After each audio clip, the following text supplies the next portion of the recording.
go round. Hey, we're live. We're live. Love it when it delays like that for me. You might well have seen me just staring into space for the last few seconds. But hey ho, we are live. I'm the old geek. I'm here with Sean from Mage's Musings. Hello, Sean. Hello. And we are missing a couple of regulars tonight in the form of Saxius and Elfbay because work, I think, is the simple answer. That four-letter word that gets in the way of our lives, work. We have to work. It's one of those things. Death and taxes. Anything. Yes, indeed. Certain in life. But chat, you are welcome to play around with the commands. They should be live. Halakar, it doesn't look like your one has worked yet. Is it not working? Let's see if these. I did a little update on them earlier. The bot should be live. Oh no, it's not working. Why is the bot not working? Maybe the bots are on strike. Sick of humans commanding them around. It might take a bit of time to load in. It should have loaded in straight away, but in about an hour, it's just going to kick in. Possibly. I did an update on it today and added 4 or 5 new ones to it. But oh well, that's a shame. That's a shame. Our little bot. Oh well, bottoms to that. Hello, everybody in chat. Let's see who we've got in chat. We've got Al. Al's already chuntering. Is Al still here? I don't know. He chunted an hour early. Halakar, with his list of gadgetry that he likes to bring to games. Fiore the eccentric. From the Hilt, Ian McDonald, Daniel Kearney, Wayne's World, Lee Baker. Good evening, chaps. How are you doing tonight? I hope you're all doing well. They're all discussing mixtapes. They consider mixtapes to be necessary. We all went through our phase. Oh, there's the bot. Oh, the bot's running. You may now try some bottage. So let me just start this off with.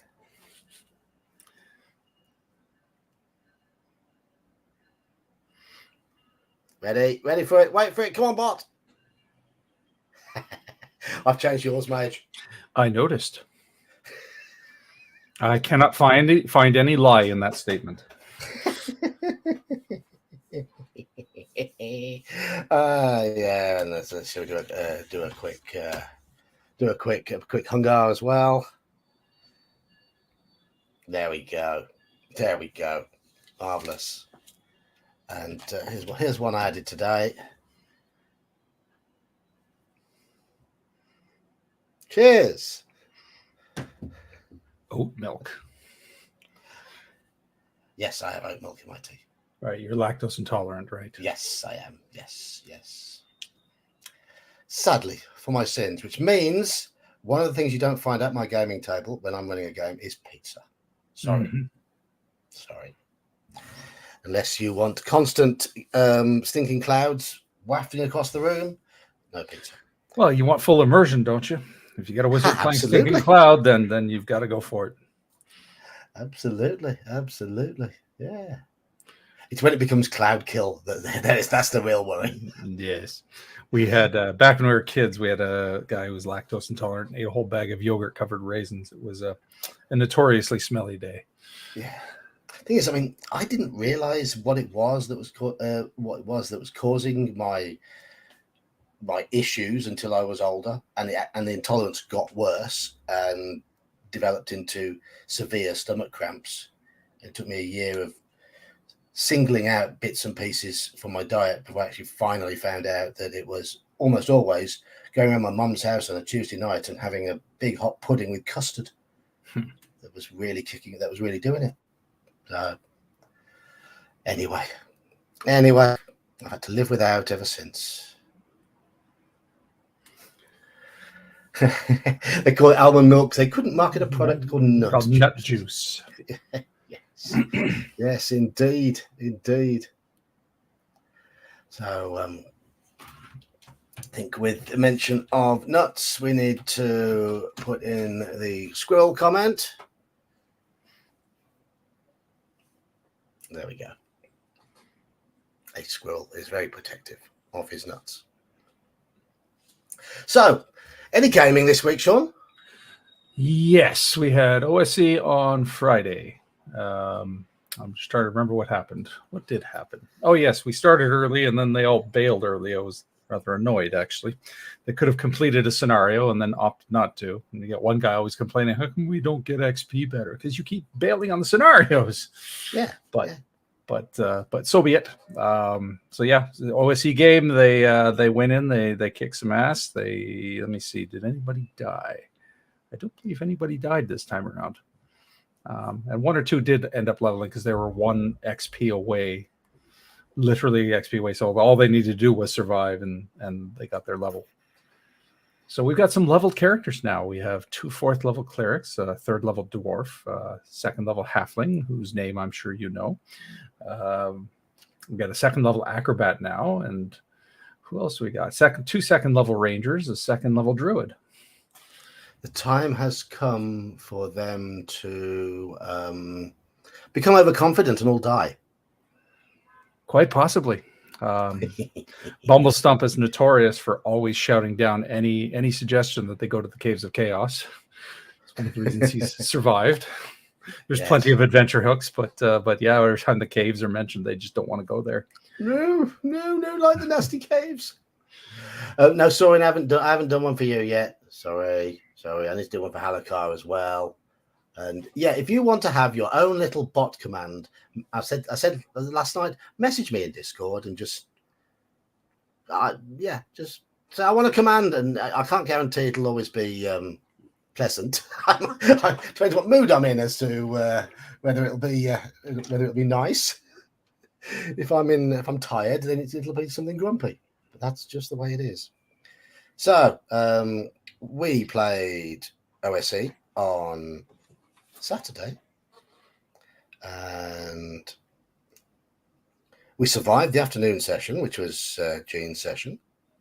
You didn't play, did you? Because you were out and about. Yeah, I was at my mother's all day. So, and then in my session later on, we had a casualty. It was the first. They don't use hired NPCs very often because we've normally got 4 or 5 PCs. They generally considered to be enough. Sometimes have a dog as well. But they hired a couple of dwarfs. And no Saurians found Demilich. Yes, midgets. Yes. But they hired 2 dwarfs, Doof the dwarf and Jorf the dwarf. And sadly, poor heroic Jorf the dwarf died. And he was taken out by the dastardly evil mage L. L, if you're in chat, the bad guy was named after you. I don't know whether you'd be proud of that or not, but they killed you. So yes, because they interrupted his dinner, and all these little stabby Krampus elves took poor Jorf down. That's too bad Sarkath wasn't there to protect him. No. Well, if Sarkath had been there, then they probably wouldn't have hired the 2 dwarfs, would they? No, that would have kept them protected now, wouldn't it? It would have done, yes, of course it would.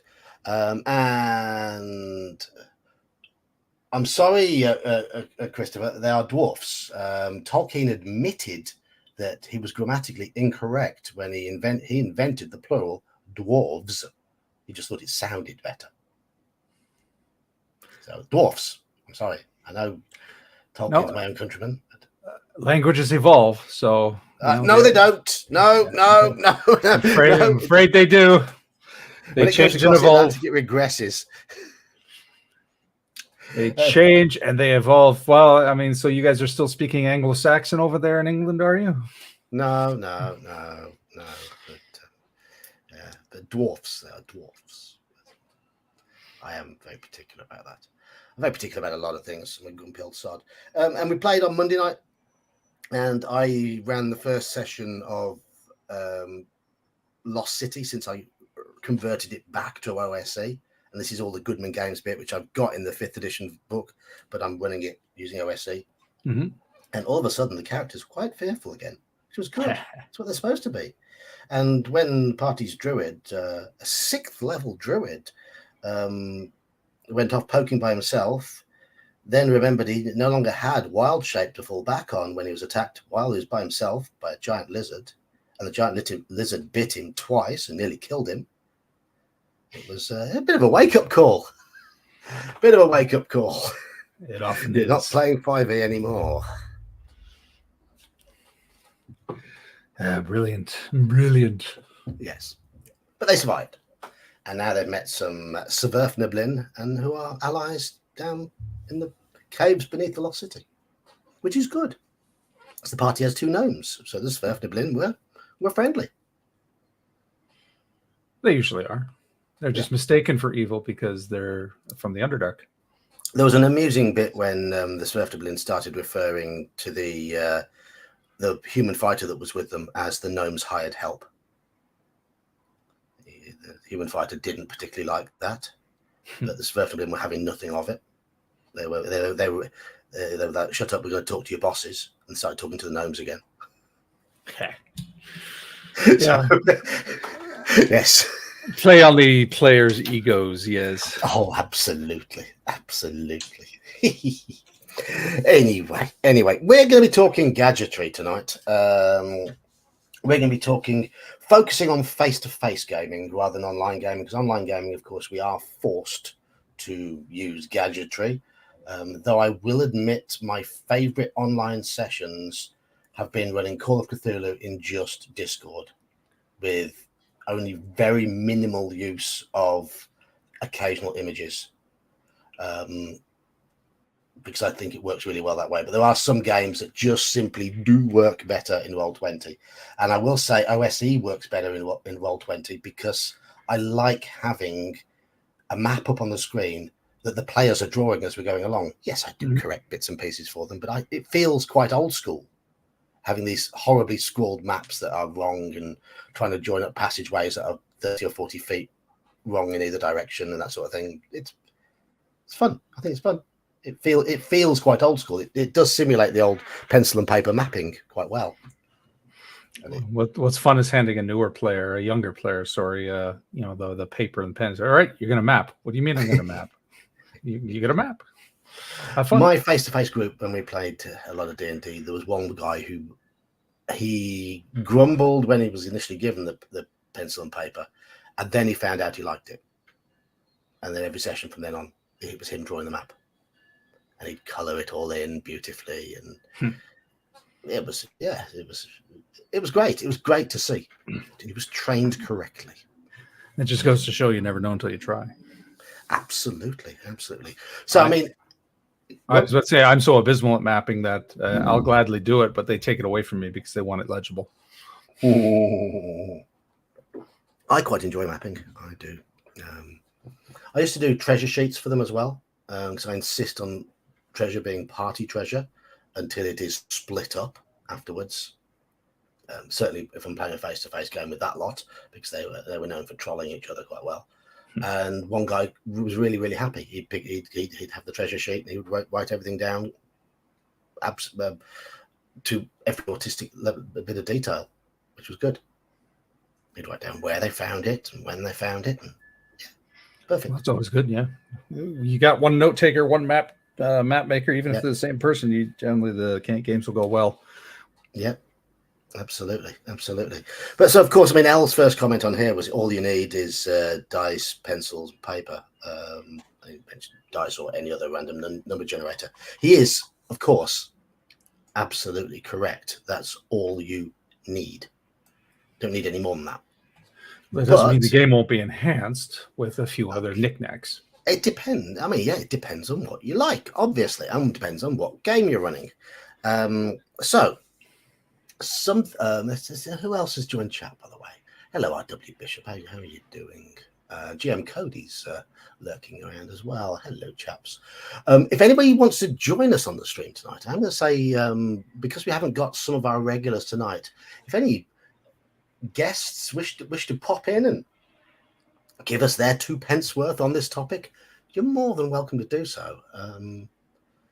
All I ask is that you don't fart too much and you don't mention US presidents, because I'd like to stay monetized. That's basically it, really. Basically it. Well, we're going to swear up a blue streak anyway, which will cost you your money. So You are? I don't know. Inevitably, somebody swears. Oh, look, we're 15 minutes into the stream. We're allowed to swear. We're allowed to swear. Hello, Hungar. No, you put the exclamation mark before your name, Hungar.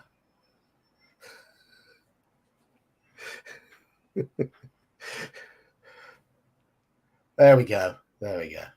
You're welcome to join us, Daniel, in a bit. No worries. So if anybody would like to join, just let me know. Just say so in the chat, and I'll pop you out the link. And we'll have a few new guests in tonight, shall we? A few new guests. Halakar, that sucks. Brutal. Are you paid a bonus for it, though? Or are you just salaried? That's the thing. If you're paid a bonus for it, then... Hello, Andy.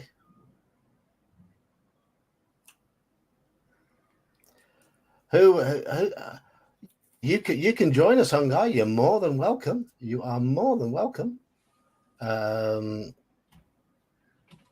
Yeah, I'll put the link in chat. Actually, I'm just going to put the link in chat anyway. I'm going to be brave. Oh, Halakar says he would not have volunteered otherwise, so he volunteered for the extra work, so that's fine. Yeah, good. If it's almost a case of time. them making him work, then yeah, that's bad. Yeah. Well, there's the link. I've been brave. I've thrown it out in chat. If I recognize your name, then you can join in. If you are 18 years old and female, then you can join in as well. Here is someone who is not 18 years old and female, but we don't care. I will come on. Just Hungar the Starvarian. Been on the old Geek show. Hello, Hungar. How you doing? Oh, tired, man. So we are going to be talking. We're going to get onto topic here because we've got to channel our inner sections. When you run your favorite game, 5e, whatever your favorite game may be, what do you use in addition to dice, pencils, and paper? I normally run 3-5, to be honest, because that's what, it's easy for the kids. It's what I've played the longest. Yeah. Believe it or not, we were on a really long 3-5 campaign. And, I got the map, I got the minis. So you use map and minis as well? Sometimes. 3-5, yeah. 3-5. Not all the time. Like, if we're just doing a regular dungeon crawl and the players are just running through or going through the dungeon, if there's no encounters, if there's nothing that we need to know where everybody is at a set time, then it's all theater of the mind. Mm-hmm. And sometimes for the smaller encounters, we will do theater of the mind. But on the larger encounters, if the party runs up on a group of, like, say, 5 or 6 bad guys, then I throw out the minis so we can know where everybody's at. I draw out a little room or forest area or whatever. And I was like, okay, place yourselves. Where are you in a marching party? But other than that, it's just the regular paper, pencil, dice. Because, of course, 3.5 does have quite a lot of additional combat rules, which do require knowledge of placement. So, with the feats and everything like that. Yes. But yeah, I would argue. All versions of D&D, to some extent, have taken into account some form of placement, but it was simpler to go theatre of the mind in versions, in my opinion, up to about 2nd edition. But afterwards, it became more difficult. And so, 4th edition almost required And the characters like having their own. I mean, even if we don't use the minis, they like to have their little mini in front of their Oh, character sheet, yeah. representation of the character that they're playing. Because a lot of the players that I run for, they get really, really into their character when they're playing. They're straight up role players, and they're playing their character. We even have a chat group on Facebook Messenger, and everybody's name is their character. Right. Did you say you tend to run for your family? I've run for a lot of people, but the last games I ran were really for like my daughter, my ex-wife, her husband. So I mean, not youngsters. Well, she started playing when she was about 15, Right. 14. She just turned 18, so yeah, she's only been playing for like a few years, but she's wanting to run her own game now. That's good. So we got her the books and everything, so she wants to DM. But she's always been into like text-based role-playing stuff with her and her friends. So she's always been into that. So, role-playing games, D&D, was just a normal, the next step for her. Yes. That's good. I wish I could have bred mine into that sort of thing, but they're not interested. Rebelled and went into sports. Yes, they rebel. They did indeed rebel and go into sports. But you can do everything. I played football in high school and college, but I was also a D&D geek. Squirrel! I think we need to welcome Squirrel with a little message. Oh, yeah. That's just great.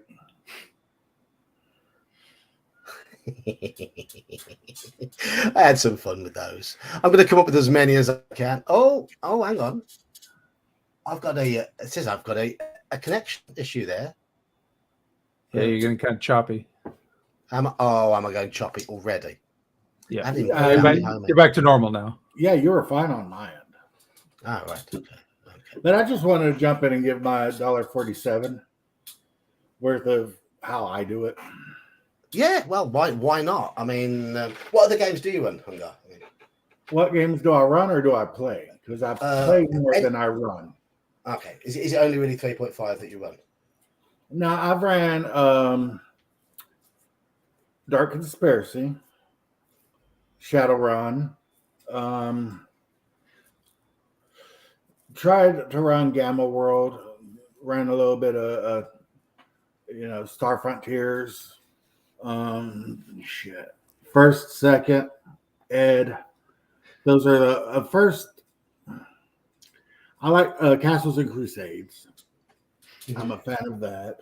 I'm reading up on the books I've got the trilogy of Arduin, and I'm reading up on that. And my stepson, he really wants to play D&D.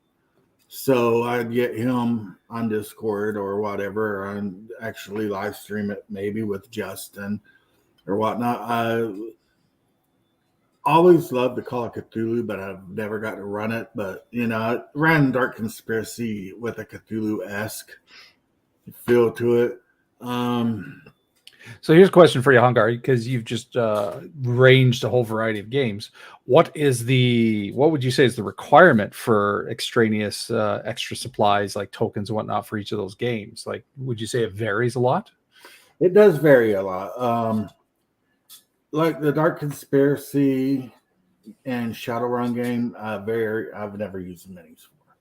I mean, sometimes I throw out some pennies, but pretty much with that's all theater of the mind because there's a lot of stuff going on in those games with the magic and the demons and, depending on how you're running it. For the D&D games, it's very easy to get minis for the D&D games. And if you got one of those wet erase table mats that you can just throw on with the grids, you can draw up any room, any combat scene that you really want on that. But mostly it comes down, I like for my players to have their own dice. But if they don't, I have extra dice. Who doesn't have extra dice? I used to buy them by the pound. Yep. But I think when a player gets their own dice and they start using those dice exclusively, that's more when they start getting into the game. Like when my daughter started getting really into playing D&D, I got her a couple of sets of dice, and she thought it was the coolest thing ever. The DM normally has pencils and paper laying around all over the place. We normally have a lot of extra pencils, a lot of extra paper. I buy the mechanical pencils by the gross, it seems like, and I've always got notebooks. But it does help if the players have their own notebook, if they want to take notes, if they have their own pencils and paper and stuff like that. If you're going to play the game, I find it best to try to, I don't expect every player to have a PHP. Especially now when it's super hard to get a PHP for 3.5 and they're a bit expensive. But I have like 4 of them. Yeah, so you take your extras for your players. Yeah, so I put the PHPs on the table so the players can use those and stuff like that. It's pretty much just have your own basic supplies when you show up to the game. If you want to buy your own mini, that's cool. If you don't, I had hundreds of minis. Me and my brother went hog wild when they were putting out those pre-painted Dungeons and Dragons minis. We're buying them by the case. So a lot of minis. But yeah, and your brother James has got tons of minis, hasn't he? He throws his arms up. Yeah. Don't tell him I asked you this. How much does he spend on minis? How much? He's got a good allowance. And, he does have a Mars free printer, a couple of them.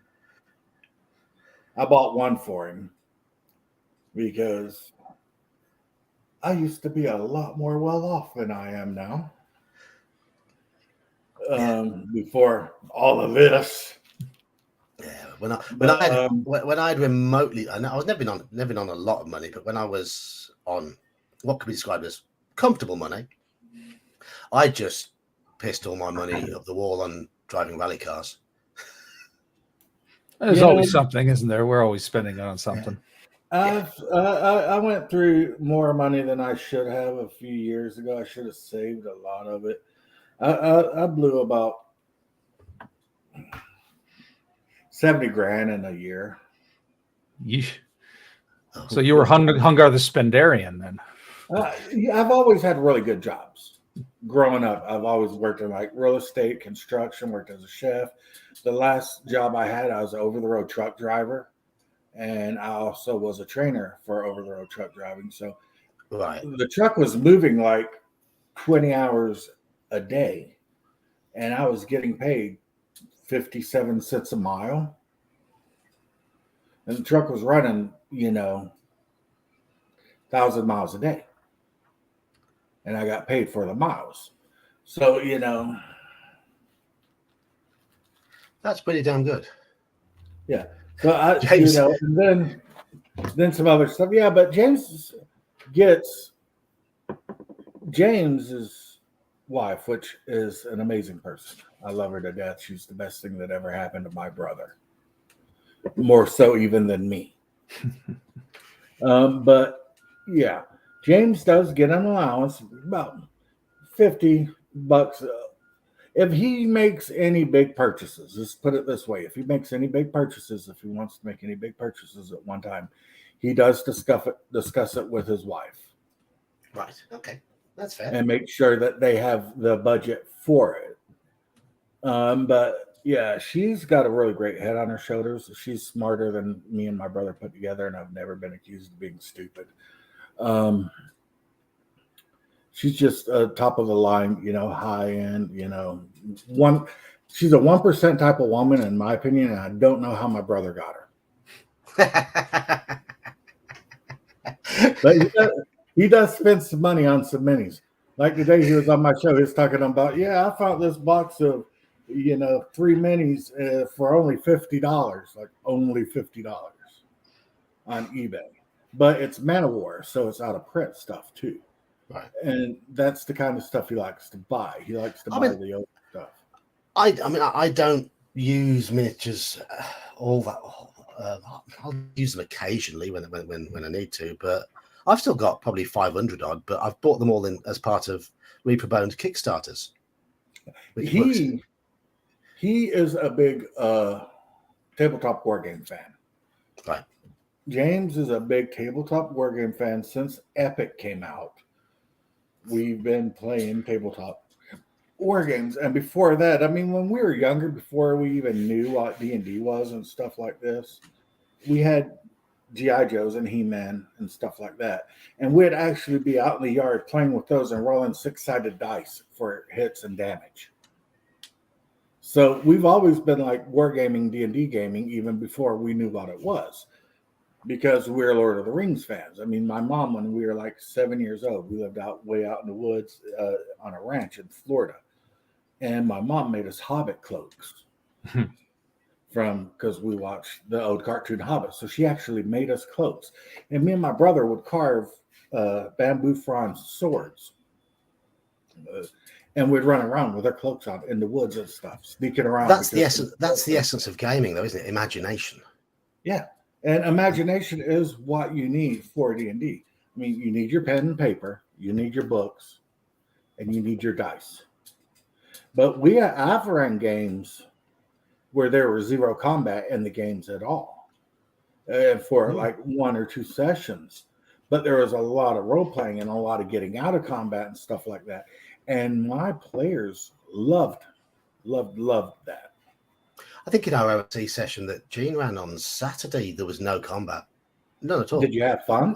Yeah, we were poking around dungeons, wondering why this trap was setting off, teleporting somebody away, though they didn't realize they were being teleported. And when DMs, in my opinion, when DMs realize that they can run a game that's not hack and slash, murder hobo, it's part of the evolution. It's part of your rite of passage. Yeah, then you realize that then you so much more opens up for you. It's like I've been player in a game where we ran up on some stuff. Like we ran up on a giant and we were like low level. And there was a freaking hill giant walking by. You ran away. We hid. Ran away. We're not messing with the hill giant. Or a group of dark or unseelie elves come up across our party, right? And it would have been a rough fight. We could have won, but there was going to be some deaths involved. But I was a dwarf fighter with a good intimidation. So I intimidated them to let them know that it was not a good idea for them to mess with us.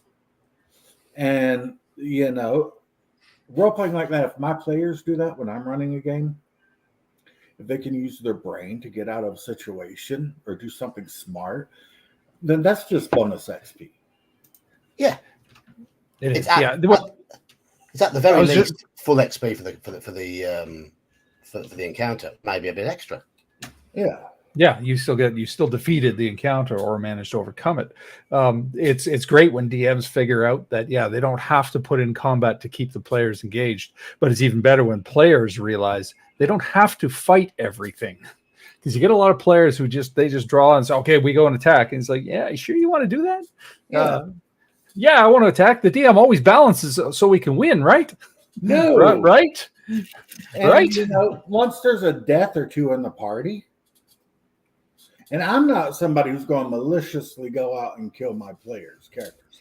I don't like to do that. It's a pain in the ass because then I got to figure out how they're going to, how they're going to meet the new party member and stuff like that. It's just a pain. I just contrive it. But if they play stupid games, they win stupid prizes. Here's a question for both of you. Do you think playing with a visual representation of the enemies encourages the players to fight because they're already automatically thinking in terms of tactics? It encourages tactics, but it can also encourage, holy shit, what are we about to get into? Let's not do this. Because, you got a group. You got a group, say, I like to keep my party around 3 to 5 players. It's just really manageable for me, in my opinion. So you got a group of, say, 5 level 5 to 6 characters, right? And they run up on some goblins, and they think that, we're high level, we're hot shit. We're going to whip some goblins, right? And then you lay out like 10, 12, 14 goblins on them, and then all of a sudden they're like, are we sure we want to do this? Because there's a difference from saying, hey, you run up across a mob of like 12, 13 goblins. And they're like, oh, that's not a big deal. And then you start throwing out minis with like bows and swords and spears and all the different weapons. It's like, this is what you're running up into. And they're like, oh, maybe a tactical retreat or some negotiation could be in order. So I've had it where it has made it where the players want to fight, but I've also had it where the players think about the fight. But it's more the evolution of the DM and the players. It's like new players. Okay. So with minis in use, grid or no grid, whiteboard or just a sketch? How do you tend to? I have a table map with grids. Right. I use battle mat. Yeah. Wet erase table map. I don't. And I have your Sharpies. But before, it had always been just like throw them on the table. This is where people are. And then set up little things for terrain. And also a lot of time, terrain, when I use minis, terrain comes into effect. Better. I have beside me here something I've just taken down. This is an old board I used to use. I stopped using because the coating started coming off it and it became annoying to write on. And I'm trying to remember what this encounter was because I never cleaned it after I last used it. But that's great. That's about as far as I get. Yeah, you draw that out. You let them know where they are. You let them know. You can use that without minis. Just a visual representation of where the people are and what they're fighting are, I think does help. But you can see why I used a board for this fight because I'm sure all those A's, I think they're giant ants. Yeah, you want a board for them. And you need it for something like that sort of size. I like what From the Hill just says. He's like, my players this last Monday almost took on an army of undead, and they're playing basic characters. They wisely chose another tactic. Of course. Because I've had complete party wipes before, playing as a player and as a DM. Ooh. And, people do get attached to their characters. I get attached to my character. I've got a character that I started playing when it was 3.5 when we first started playing 3.0. That I've got a character from second edition D&D when the Splat book came out that I still use that character's name when I'm playing a certain type of dwarf because I remember that character forever. Nalbar Warhammer, Dwarven Battle Ranger, man. He was just, Buster Badass. And players get attached to their characters. Like I said, that's why a lot of them like to have little minis representing them. And sometimes maps just help the players get more immersed. Do gridded maps, are they really necessary? They're not as you can see, I don't use one. I don't. And I refused to use one. And Sean, you've seen when I'm running in Roll20, I switch the grid off. You turn the grid off. Yeah, much to our chagrin. Some of us like grids there, John, and some of us prefer to use them. I will not. Grids don't matter to me. Maps don't matter to me. Back in the day, man, we used to throw out minis on a table, a flat out table. With our D&D minis on that bad boy, with like stuff from the house set up as terrain in the area. Like here's a stalagmite, and here's this, and here's that, and here's your little mini. And we'd all had our own minis that we had painted up to represent our characters. And if I'm using a hex map, I'm playing BattleTech. Yes, if you're playing, BattleTech is a tabletop battle game with role-playing game elements. The only time you need a grid is when you're drawing out a dungeon for yourself that you might give part of a copy to on graph paper to your players. I draw all my. We have Slan joining us. Hello, Oh, hello, Slan. Slan. Greetings. Hello. Can you Slan. guys How hear are me? you? Yeah, we can hear you. Okay, good. I just stopped on to say hi, and it looks like I'm like doing all the talking. I'm sorry about this, Megan. You talk away. You talk away. Yeah. Well, I was about get a few words in on my own show. yeah, there you go. It's balance. I was about to say. I mean, I agree. You don't need grids, but I do prefer to play with them. They do make a lot of things a little easier. They're especially good for the players, especially since like I will do measurements correctly and whatnot. And it'll be when I'm playing first ed, for example, I do the segmented initiative. So if they have only 2 segments of initiative, I'll be able to tell them, okay, so when you move, you only get to move 2 segments worth. So count that out. So that creates a very specific back and forth. So When you we do were want the grid for that. As When you we might were know, I'm younger, not playing fussy like that. one and second ed and OD&D, if we were using minis on the table, because this was before grid and maps and stuff like this. This was years ago. Handy dandy ruler. Mm-hmm. Yeah. You can move 5 inches. You can move 3 inches. Back in the day, I was too stupid to use grids and minis. It was all theater of the mind. It was only as I got older I discovered grids, and this is so much better for representation. I just love having the accuracy and the positions, because then you can tell people, it's like, oh no, your movement wasn't quite enough. You can't take a swing at that monster yet, and they're like, oh crap. See, we got into. We learned about being able to get mats and stuff, I think, when we started playing Battletech. And I'm pretty sure the first time we played Battletech, we were doing it with rollers, man. I think with Battletech especially, you do need it, though, because you do need it, but closer to a war game. That's when we start thinking, hey, This is an example of one of the D&D maps I used. For when I ran the Lost City on Monday, it was through Roll20, and this is an example of one of the maps I used. And you can see there are dots on there that I've used for general scale when I've drawn it. But there's no and the players can visualize it, the distances a little bit with the help of the dots. But I'm not a stickler to measuring at all. So from the hill, we played a game with GI Joes and Dice Sixes when me and my brother were younger. That's another great thing, growing up with a brother who's only like 1.5 years, 2 years older than you, and you both like the same stuff. Nerdy Ogre, how you doing, buddy? So, Slan, welcome to the stream. It's the first time you've joined us on the live stream. I know It is. As it turns out, I'm not working today, so I can actually join the stream as opposed to just listen to it while doing work stuff. Slan, nice to be in a stream with you, man. Yeah, nice to be in a stream with you too, Hunger. Excellent. We once again dominate. The Canadians take over the majority of the stream again. This is the second time I've been on stream with Geek. And shit, I forgot how many. I can't count high enough to say how many times I've had mages on my show, because he has an open invitation.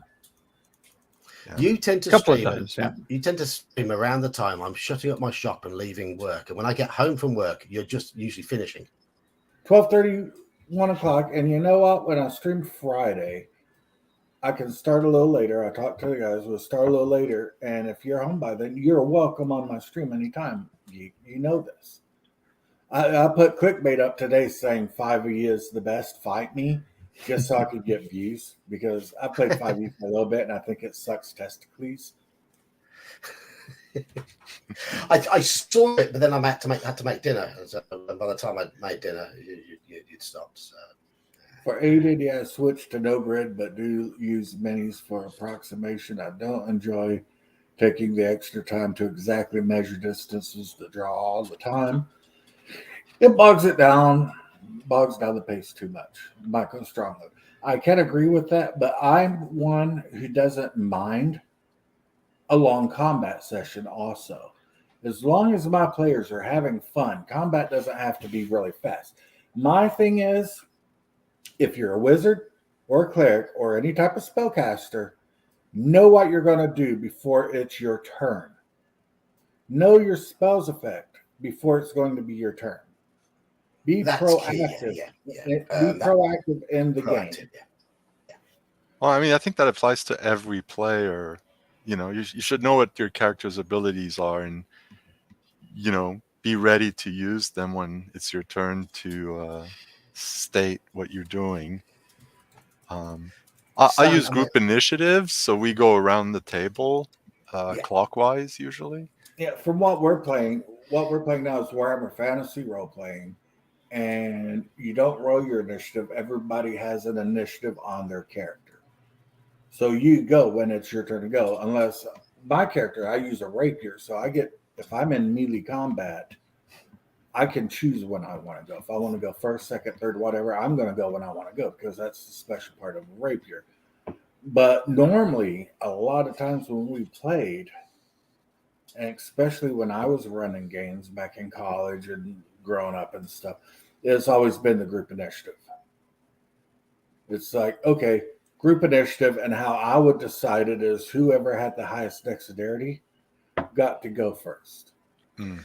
But then with 3-on, 3-5 with the feats of improved initiative and stuff like that, everybody started rolling, single initiative. Slan, you've played in a few of our games on Discord. You've played in OSE and you've played in Call of Cthulhu. So what games do you run? Because you've not DM'd on Discord yet. But what games do you tend to run when you run for your group? Well, currently I'm running a Gamma World Nice. campaign, first/second edition. I have second edition Gamma World. Yeah, and I have a paper copy of first, and Have the paper. yeah. I think second edition's available on Drive-Thru. Yeah, exactly. That's downloaded that there. So my brother bought me the paper edition because he knows how much I love. and it really, second edition is actually Elfspate would say that it's a proper second edition where they cleaned up the layout and clarified things, and really that's what it is. The rules are pretty much the same. They've added a few things here and there, but most of it's the same. They cleaned it up. Yeah. And a round in Gamma World is 6 seconds. There's 10 rounds per minute. So you can do one attack, with a sword, or you can shoot one arrow. But then when you get to the technological items, you'll get things like a handgun can shoot, say, 3 rounds. You can shoot 3 times in one round with a handgun, for example. That you makes can sense. only shoot what? That makes sense. And but the laser gun will only shoot once per round because it needs a bit of a warm-up time. But when a weapon will do multiple attacks per round, let's say it's 3, you can do 3 attacks with one weapon in a round, and you lost initiative, I'll say you get to do 1 before and then 2 after your opponent. On the other hand, if they have the handgun and they can shoot 3 times, they get to do 1. You get to do your thing if you won initiative, and then they do the other 2. And if you won, it's 2 and 1. It's a way to sort of split the. It's a way to split the. And also, it's not because you won the initiative you were faster for something that's super fast happens all after you move. Yeah, That sounds similar to how the attack routines work in advanced D&D. Yeah, that's what I based it on. Yeah. Okay. Look, guys, I am going to bounce. Okay. All right, Hungar. All right. Thanks for having me on, man. No problem, Hungar. Anytime.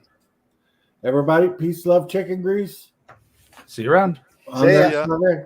Dude, that blue shirt of mine that you bought, you need to wear that more. It's a cool shirt.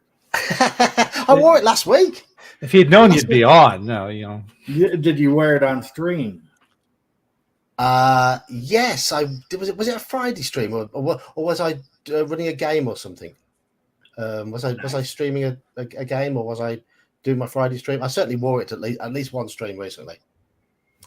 Everybody, you have a great day. Thanks for Cheers, listening Hungar. to my BS. Yeah. So Take care. Hello to a few people who've joined chat in the meantime. I've seen Elf Beta's popped in. I hope work's treating you well. Lost Adventurers in chat. We've got Adam Pender, long time no see, and there's Michael Stronghold, Nerdy Ogre. I'm sure Hungar said hello to you, Nerdy Ogre. I'm just terrible at greeting people. I get distracted. I get distracted. We do have two people lurking in the wings, though. So here we have a squirrel hermit and a bear. So I ain't afraid of no ghost. And the Canadians are still in the majority. Aha. yes, But now the Montrealers are taking over. Oh, we can't have that. Take off, eh? Yarg. Yeah. So okay, so we need a few. Whoops! So much for Whoops. us. Once again, Whoops. England superseding Canada as usual. Let's go back to. There we go. I think we'll have that one. That one, I think. I hit the wrong thing. Then I haven't done a bear comment yet in chat, but I'm just going to give you a quick yog. What? Yog. I like that. That's neat. It's a bear. Come on. There you go. The old geek, you halfwit. There we go. I have been playing with those. Been playing with them, and we'll have a quick Hungar to say thanks to Hungar for joining in. Right. We've just been obviously. So hello, chaps. Hello, Squirrel. Hello, Bear. Welcome. We've just been talking about boards and minis, but I do want to move on to something else because this is something Elfbait mentioned that he doesn't even run with a DM screen. Who doesn't run with a GM screen? Elfbait. Me neither, but there you go.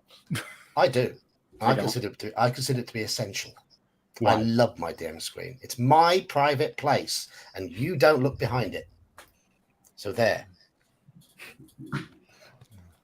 So, who arguments for and against using a DM screen? Anyone got any arguments for? Other than For? Yeah. No, I always use a screen for that main thing. For what you said, it's a private place. You're keeping your notes. It keeps the notes out of line of sight, whether by accidental view or intentional. Sneaky players. But also there are roles that you legitimately you want to roll behind the screen to keep safe. I generally roll out in front, but there are some roles that the player shouldn't know the results to, and I can just quickly roll. Not have to worry about cupping my hands or anything. The screen's right there. So that's the most practical use. Plus, actually, one other thing, screens usually have charts and tables on them that I want to refer to. Absolutely. I just use a couple of CD cases for a screen. They're high enough for me to hide what I want to hide, and I can more easily see what's happening on the rest of the table, like players' dice rolls and stuff. And if I do need to roll, I usually roll my attack rolls and damage rolls out in where the players can see them. Yeah, I do as well. I don't need to stand up and sort of, reach over like, 8, 10, 11-inch tall screens. So the CD cases do the job for me just fine. I do like the newer formats where they're a lower screen with like the 4 panels instead of like the really tall ones from the old days. Those are definitely nice. Yeah. Yeah, the low profile are nice. So, I think Omanal, you suggested the topic for tonight. Sure. Your feelings on what we discussed so far? Well, I haven't listened so far because I was out at the library doing some things. But I know one of the things that I like to do for new players to a new game is to give them notebooks with everything that they need that are cut down rules. So like the quick starts, like I may have the full rule set, but to give like the quick starts and to hand them off to the players so the players can look up just, maybe 10 or 15 pages of rules rather than everything. And the same thing applies if you're going to print off sheets for spells and things. If you give them a limited set, they don't get overwhelmed trying to search through the whole player's handbook or whatever else trying to look for their spells. It's like, here are your spells. There's, you print out that one page with that one spell, and they go through it. And I've noticed that makes a big difference for making players feel that systems are accessible and they understand the rules. That was one. The other one I like doing, using for Conan, I used the beads that you would use for Magic the Gathering for your health. I would use those for the players as well. That helps. Of course, everyone has miniatures. I've actually used sandboxes when I was little to make dungeons, and we would just carve the dungeon out in the sandbox as we were playing. And the same thing applies. We would use marbles or whatever else for the monsters, and then the players got to see everything. And you know, that's back in the day when things were cheap and you had all the time in the world. Like, hey, look, we got to see it. And where I was playing, it was a playground with sand, basically 60 by 60 feet. We had plenty of room to build a dungeon. And No the- kidding. The only time I don't use a DM screen is when I'm running online. Simply because I can have all my shit all over my desk, and it doesn't matter. It just doesn't matter. Sometimes when I'm running online, I have piles of papers on the floor, on the bed. Just wait until I manage to hack your webcam. Well, you know what? I have to laugh because Grumpy Old Slan and I were playing the modules for the modules. You'll find PDFs wherever you want to do. If we really wanted to know what was going on, we could have just gotten those in between sessions, and we didn't, of course. But I love GM screens myself. One is I think that the artwork on the outside sets the mind frame for the game you're playing as much as anything else. And then the other part is that I do like having all the charts. That said, I like, especially in the days now that we have the PDFs, I like to print whatever the charts are in the DM screen for the players as well, so they have it on reference. Yes, So, that helps. You have a, we'll use 5e for example, exhaustion rules. Oh, here are the rules for exhaustion. Oh, here are the rules for this. Here are the rules for this. And I think that it helps everyone in that aspect, understanding how to. For Conan, they'll explain how momentum is used. I don't want players how do I want to put this? It's one thing if players are only going through about 10 pages or so for the rules that are necessary for themselves. But for them to have to go through the player's handbook really pulls them out very quickly out of the game because they can't search what they want very quickly. Yep. So Yeah. that's the way I feel about it. And I think that's one of the things that really does help everyone at the table. The other problem, it's not a problem. The other thing is that players like that short, condensed rule set so they're not overwhelmed. Nothing going, here's your book of your 40 talent feats. Here's all this and this, and here's your character sheet. Here are the rules to use your character sheet. And here are the spells that are in your character sheet. That's it. You're like, oh, cool. My players, unless one of them, went to drive through RPG without telling me, don't have the rules at all for Gamma World. And I basically sent them PDFs of the character sheets, and I would tell them, I need, to see if you're a mutant, you have to roll a percentile dice to determine your mutation. I'd say, okay, roll me a percentile dice and let me know what the result is, and then I'll let you know what mutations you have, and take it from there. I don't tend to teach players. Yeah, rules. exactly. I'm not overly fussed with it. If a given player, and then I'll give them all the information for that mutation, and usually try to hint that, while the rules say this, imaginative use of your powers are encouraged. I'm going to bring something up, as much as Dungeon Crawl Classics, not that I've run it, but looking at Dungeon Crawl Classics and how I would run a game with Dungeon Crawl Classics, it's, that is a massive PDF. It's like 400 plus pages. And then they have all the spells that just take forever. And most of the players don't have a lot of spells. Once you have the PDF, is you just print off the 2 pages for that one spell, and you hand them their 3 or 4 spells, and they know what they need to roll. You give them, you can create their critical hit tables and a few other things, and that way it really simplifies players from getting into. We all know that analysis paralysis. It stops a lot of that aspect because you've really narrowed down what they have to look at, and that I think that's one of the reasons I actually do like new players. Is new players will just tell you what they're going to do. Some of the old players, some of the other players, like, well, this will maximize this, and this will maximize this, and I get a plus here, and I get a plus there, and the whole game locks up as they're trying to figure out what the optimal move is. And just stop, just do what you want. I fully agree with that. I think one of the most experienced players on my table is they're like, so can I hold actions like I can in 5e on here? Or can I do this like I can in GURPS? Or, because he's played a lot of different systems and he keeps asking if he can do something like he can in another system. since he doesn't have the rules set.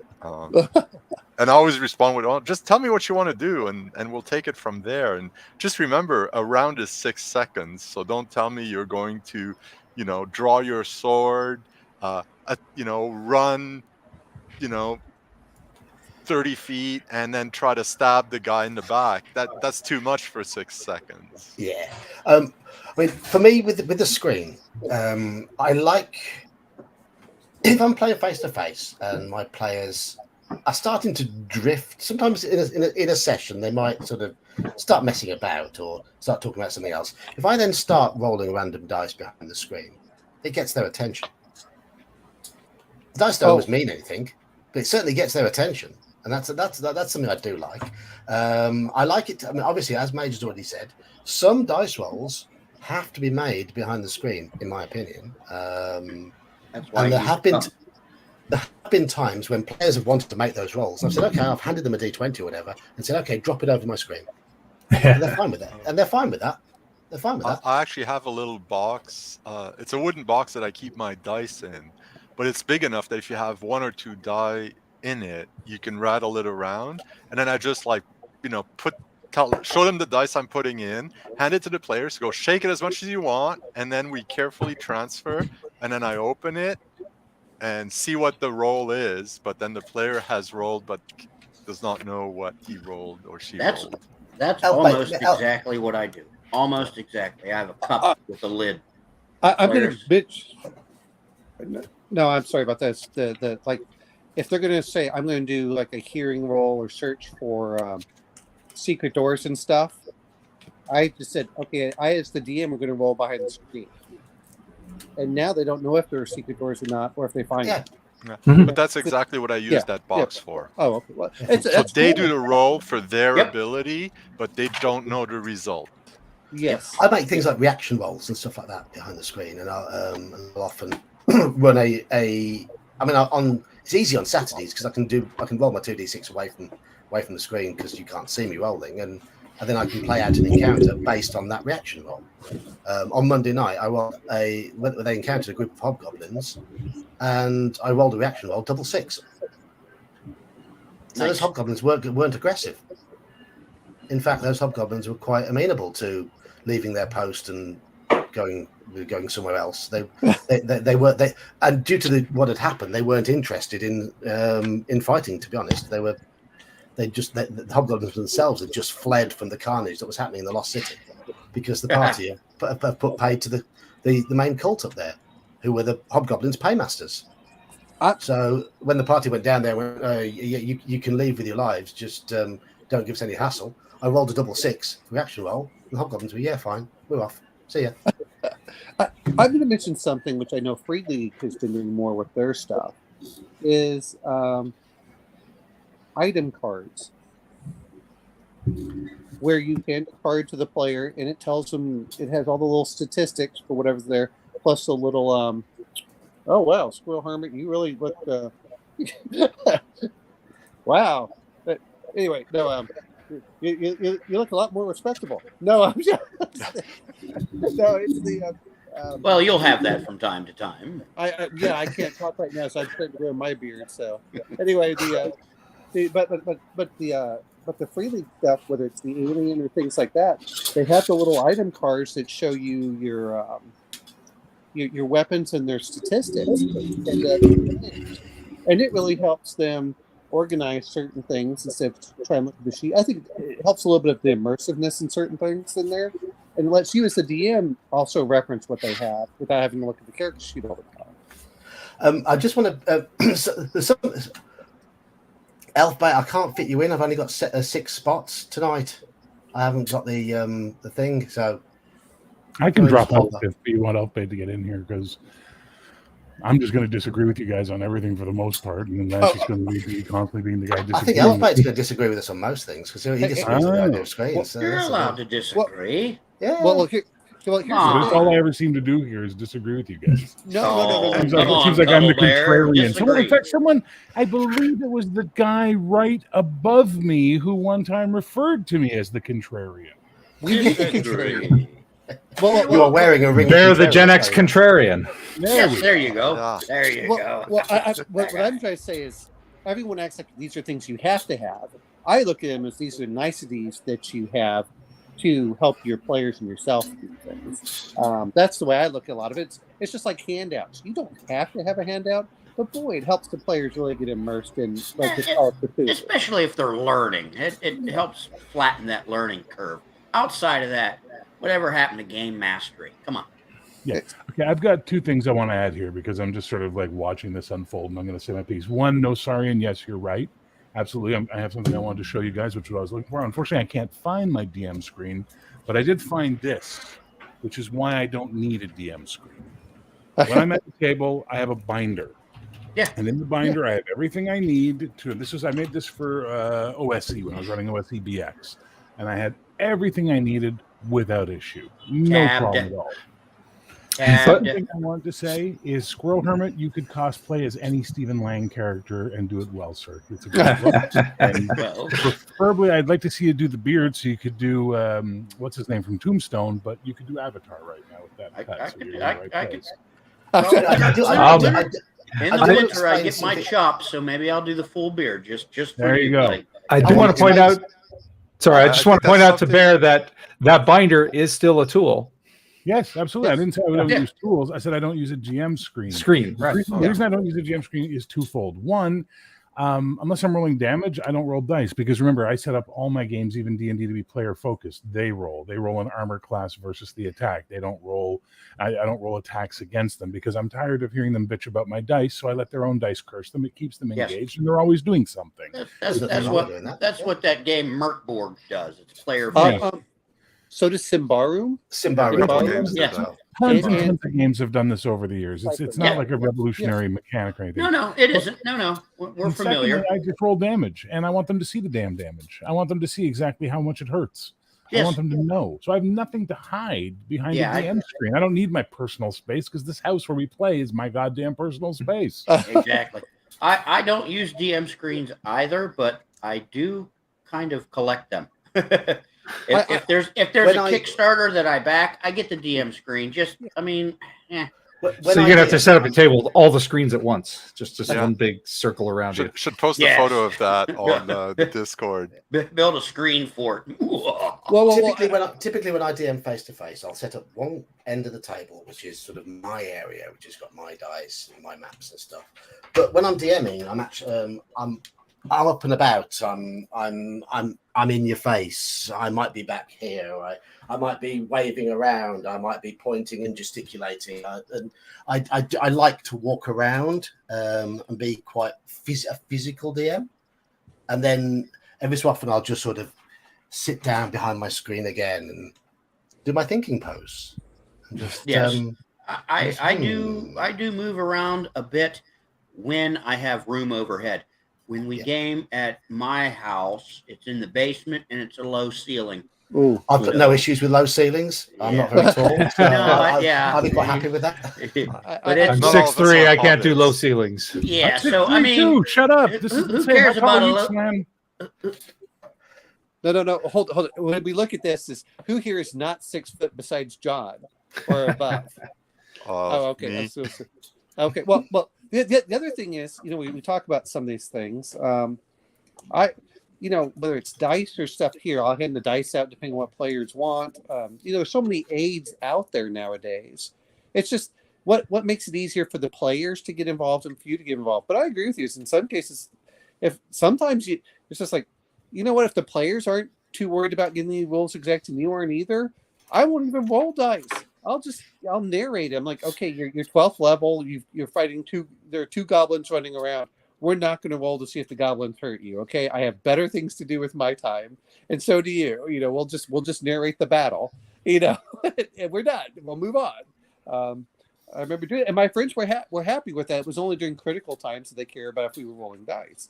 And I think sometimes that's. We don't have to do all these things. To be fair, where we're talking about this, I like having my iPad around because I put all these PDFs. So instead of lugging around 40 pounds of books, I can just go into my PDF and look up whatever's there. Now I might bring a couple core books, but it's like, look, I have every book on my iPad. I'll just bring up the PDF and I can hit a control. I can do a search for whatever the word is, and we can find it really fast. The other part is, man, they don't destroy my books either. That's the other part. Man, I hate being the only person with books, and that's the reason I like to create the because I have a printer at home. It's not too, which it isn't too shabby. I don't have to print off a lot of stuff. But if any of you remembers, whenever you get the player who looks at the book and he doesn't have any problems, open that book all the way or holding it in bed, and you're watching the spine, you're like, don't touch it. PDFs are a godsend in that aspect. To say, Elf Bear has just dropped to give you a space if you want it. So if you want to reconnect, you're more than welcome. More than welcome. Oh, okay. Right. What was I going to say? I was going to say something, and I've completely forgotten. I like having a screen. Anyway, I'm going to move on quickly because I've got quite a decent list here. And sounds. Yeah, they come out of my mouth. Music sometimes. No vocals, nothing like that. Very low ambient music sometimes. If not the only time I've ever used sounds was when I ran Ravenloft and I had some spooky organ music and some thunderclaps and things like that. Yeah, something like that for the back, like atmosphere, that kind of stuff. Yeah, but as like a go-to type of tool, nah. I've seen Sirenscape, which is really cool if you want ambience, but I'm too cheap to pay for it. And the other part is, whenever I generally game, I'm not bringing my computer with me. And so if I was going to play at home, it's one thing. If you're going to play online, that's another. There's a lot of tools out there, and the question is how much effort do you want to put into it? Like, I'll be honest, I think it's really cool that if players are going down into a dungeon, you can put down those sounds of dripping water and stuff like that. I think that's really cool. It's all great. Yeah, but it can't disrupt the flow, and that's the key thing. You don't want to disrupt the flow of the game. I remember when my first foray into 5th Ed was about 5 years ago. We hired a local guy, the DM for hire, and he was so obsessed with getting the sound effects going, and it was distracting because he would stop the game literally to go to his computer to like find the sound effect. He'd go, oh, I had the sound effect queued up, I'm ready to go, and then it was too loud. It's like you had to tell him to turn it down, and it completely derailed the game. Whereas if you can have it queued up and smooth and the players don't even notice you're hitting that button, then yeah, by all means. I know a lot of people play with music. I don't mind having some suitable music on if there is a big combat happening, and we know it's a big combat that's going to last a long time. Especially if you're using a system which takes time with combat. But for me, as I've said before, I have something, and I know Elfbat, you've got a bit of this as well. And I find it sounds distracting. I found music very distracting. It can be, yeah. Yeah, I run ambient stuff if I'm going to run it at all. Just like background noises and stuff, and very quietly. Sometimes I will run music, depending on my players. Nothing with vocals, unless it's actually sort of ambient in the background vocals, like a minstrel in an inn or something in the background or something like that. And so far that's worked, but it's not a regular thing for me. I've got no sound filter, so if somebody puts on background sounds and we're doing a role playing like a lengthy conversation, I'm taken straight out of it. My brain will focus on the background sounds. Like if I was running for you, I wouldn't do that. So John, just asking you a question about that. Is does it apply if it has vocals, or is it just any like if you're playing any like okay, any? I was just curious because obviously, like if you're in a carnival or something and they were playing music, that would sound like a carnival in the background. If that would pull you out, or how that works. It depends on the atmosphere of the game. And we, as in America, you'd call it beer and pretzels. We had there was one session that was becoming a very beer and pretzel session. I wasn't running it, and it was a massive combat. And we were playing 5th edition, so there was quite a bit of time between turns. And I put the music on then because it would keep me hyped up. But it had to be music of my choice. So I put Tool on. Nice. Imagine that, an old hippie liking Tool. But it was big and heavy, and it suited the fact that this was a really, really big, heavy combat and very, very lethal. But if we were role playing, I wouldn't have even dreamt of it. Okay, I know. I was only wondering, if the music is appropriate, like Eli was talking about, for the location where you're in, as long as it's in a background, very low thing. I wasn't sure if there's no such thing as background music in my world. Okay. Yeah, and I totally get what he's talking about. I mean, I ran into it with my own kids and stuff too. So it's in the hardwiring. It's nothing you can really just separate or choose to ignore, or there's no appropriate level of low volume in that case. I get that. Yeah, what about ambient sounds, John? What about ambient sounds? Like if you're walking in a dungeon or you start hearing like birds in the background or things. Like a forest. If you're watching, yeah. Like if your character walking through a forest, you'd hear birds in the background. How does that play it for about 10 seconds as we walk into the forest and then stop? Okay. Yeah. That's basically. Okay. Yeah, just curious. Yeah, no, I agree with Owen. I was just curious. That's all. Yeah.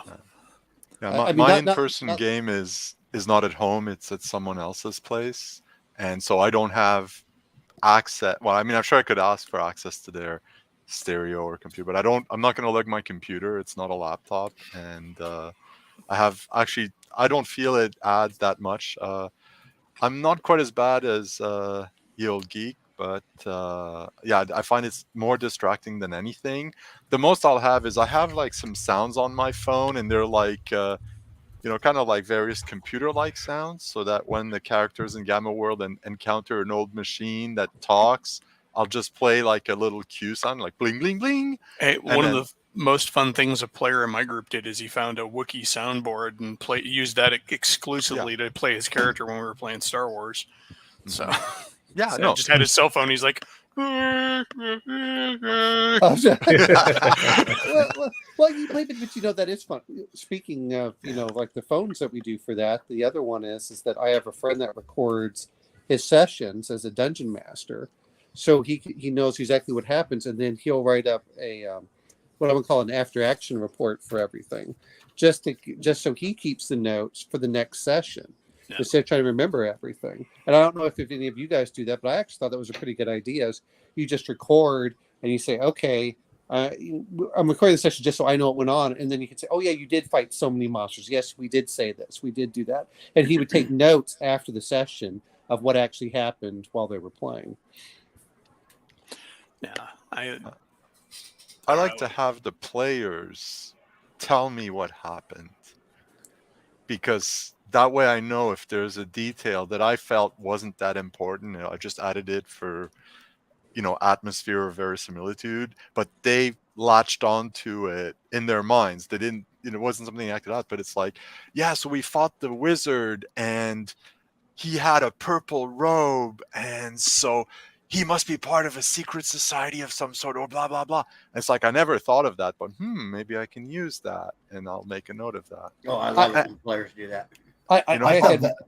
Also, I can remind them of stuff that I think is important that they've forgotten.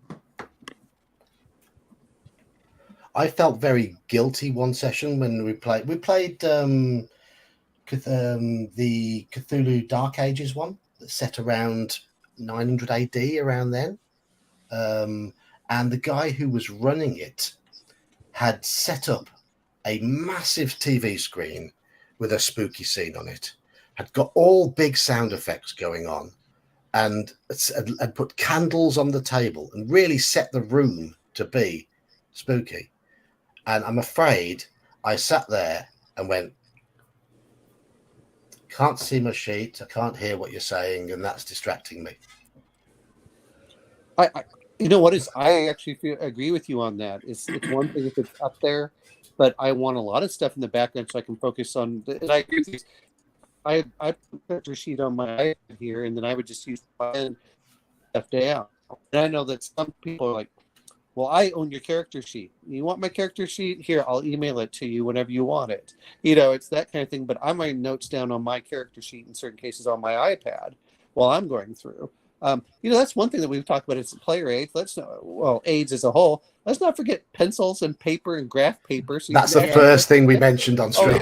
Yeah. I wouldn't. I don't even consider those aids. Those are just part Those of the are game. part of the game. Yeah. It's like you were mentioning, like on Discord, you're like, "What about dice?" I'm like, "That's part of the game. That's an aid." Dice, pencils, paper. I mean, unless we're playing Amber. Toilet paper's an aid. No, actually, that kind of really is useful. Well, I think sometimes, and it's not that I expect people to throw stuff in, but this is a little bit different. I know that some people have problems with it. I view as having a meal mid-session helps as well. Is because we would do it as like, oh, okay, you know what? Last time I played in person, we would say, okay, what are we going to do? It's like, okay, after 2 hours of gaming, people start getting over, they get hungry. It's like, all right, we're going to stop. We're going to have brisket and cobbler and, a bunch of other stuff. And we'd sit there and eat. We talk about whatever's going on in the game. And then we'd go back into the game and you didn't get the grumpiness that you normally would with the other players. And I kind of consider that something very similar. But in that case, it's like, look, I don't mind bringing graph paper for you guys or stuff because it's relatively cheap. I can print stuff off. I'm like, well, here you go. You can do these things. And what I meant by dice is I bring extra dice. It's like, here you go. It's just. Yeah, we have the dice bin. Yeah, same here. If it's at my place, I got when we play games online, we almost always will have a 5 or 10 minute break after about an hour and a half, 2 hours of play, so everyone can just go to the toilet, get a new drink, pick their nose, whatever. Exactly. I mean, it just helps. It does indeed help. It helps with the session. Anyway, so sounds are a bit of a mixed bag for people. I can see. As I say, I did use them once for a game, a Halloween game of Ravenloft, and it was a game in which I dressed up as Dracula. I dressed up as Strahd, and it was a Halloween party. All my friends brought bottles of booze over. We drank all day. We ordered curry for 2/3 of the way through the session, and all my players had to come as their characters. And so I had sounds, and we got through the entirety of I6 Ravenloft in one day. We played for about 11 or 12 hours. I didn't hurry them through certain sections, but it was good. And apart from the driver, everyone was drinking, eating, and it was a lot of fun. But for me, the most fun in that session was the arrival of trick or treaters while we were playing. Yeah, because do you know lychees? Little white fruit. Have you ever seen them? No. Not seen them. Oh, they're litchis. Okay. Litchis, maybe litchis. We call them lychees here. I know them as lychees. Lychees. The little white fruit. And I poked holes in them, cut up grapes, and pushed a grape into each of them. Made some really deep red jelly, which Jello as you'd call it over there, but and I didn't let that set, not fully. Oh, the eyeballs. And I floated the lychees in this deep red jelly. As you pick them out, the jelly stuck in all the gaps around the lychees, so it looked like veins. Oh, cool! These look like veiny eyeballs. And trick or treaters, gangs of 5 and 6 year old kids would come into the door, and trick or treat. And I was there dressed as Strahd with fake teeth, face all white, cape, and I'd hold out the bowl of eyeballs and go, "What do you want? An eyeball, little boy?" And then take a big bite into the lychee. Oh, that's fun. That's always fun. How many parents showed up the next day to complain? Parents were mostly with them, laughing because they sort of hover at the end of the driveway. Well, I mean, go ahead, Squirrel. I thought. Oh no, you're right. Go ahead. No. There's, when you talk about the ambient sounds, I like stuff in the background. Just like I hear with normal things in the background, just to sometimes keep the players that they're in a certain location. Like I've heard some of them, like if you're at a dock and you hear the seagulls and stuff in the background for things, but it needs to be. For me, at least, and I understand, John has issues, but it just needs to be very soft, just enough as a gentle reminder in the background where it doesn't take the forefront. The problem is that people jack up sounds too high, and it being everything's, but you don't if you're talking. And that's why I for me for that. But no, and so the music is one of those that you can ruin it. You can ruin a game very quickly by putting the wrong music, or if it goes on forever. You're just like, all right. Like you said with the battle scene, how many movies can you find where the battle music goes on for 30 minutes without it looping? YouTube. 2 hours battle music. Yeah, really. You could. The most fun I've found on YouTube, honestly, and this is for my my online games because that's all I play anymore nowadays, is I found DM hold music as a YouTube thing, and it's like your DM will return shortly. Do do do do do. While he's away, think about refreshing his drink. Do do do do do. And it plays on just like big loop. So I'm like, gotta go to the bathroom, guys, and I'll put that on and I'll walk over. Let's all go to the kitchen. Let's all go to the kitchen. I gotta get that. That's a good one. That's a good one. It's great for online games, especially. You know what though? We're talking about this. What about using VTTs as more of a journaling aspect and things of that sort for your players? I do use the virtual calendar. I do use that one calendar program. That's really fun. I was looking at that the other day, actually, and for all the 2+ years we've been running the same damn campaign, we haven't even gone through a year of game time yet. So, but I mean, no. That's why you were talking about game aids. I'm like, calendars help. A lot of stuff is just in the background that helps the players or yourself just remember what's going on. One of the things, and I noticed that I can do this. Not that I've done, but I've noticed things I can do with the VTTs on like Forbidden Lands. You can get so it looks like it's snowing. So if you have a certain time frame, just that the fact that there's snow on the map helps.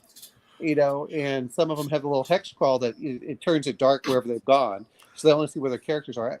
There's a lot of stuff, but I don't want it to feel like I just feel like a lot of the VTT stuff is way too much work work for the payoff for me.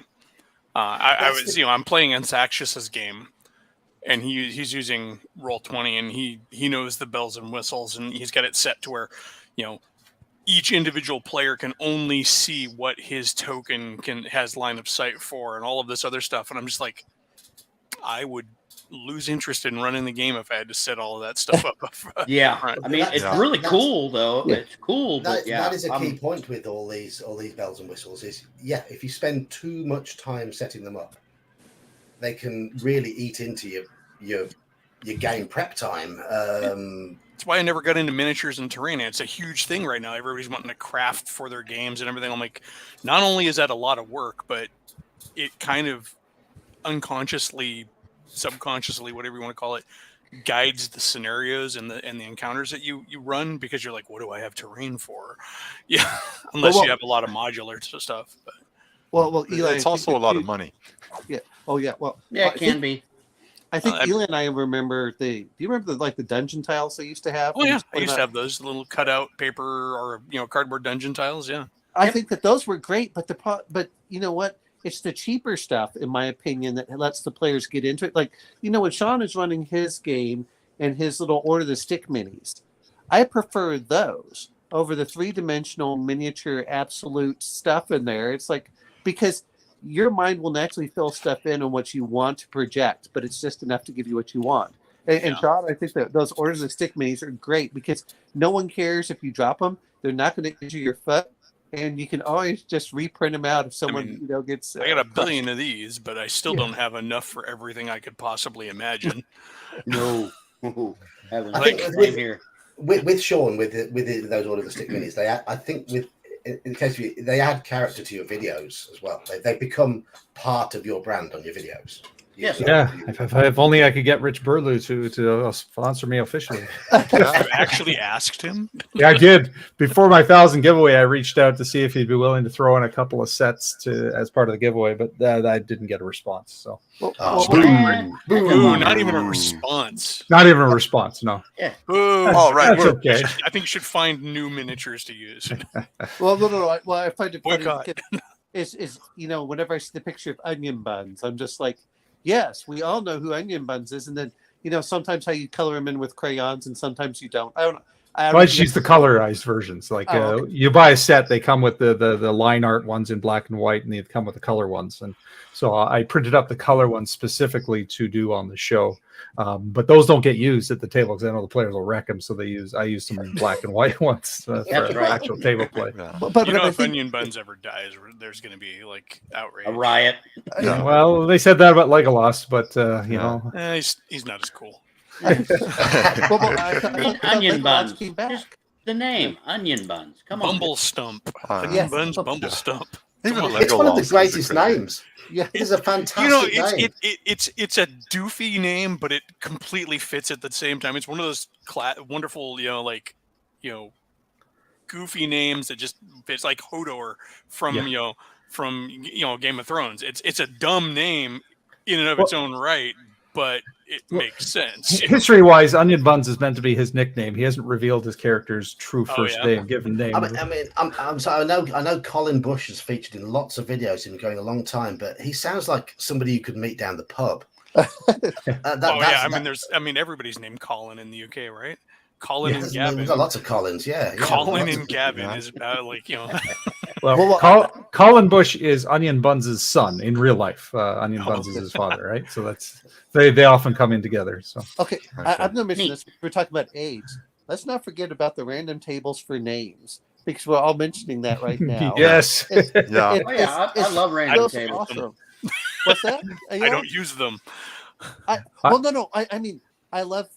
How do I want to put this? Like I said, I got nothing here because I don't use anything at the table except for my game books, my dice, and my notes. So here's your challenge. Sorry, Omanel. Here's your challenge, Eli. Is you sit there and think about a role-playing aid you would like to use.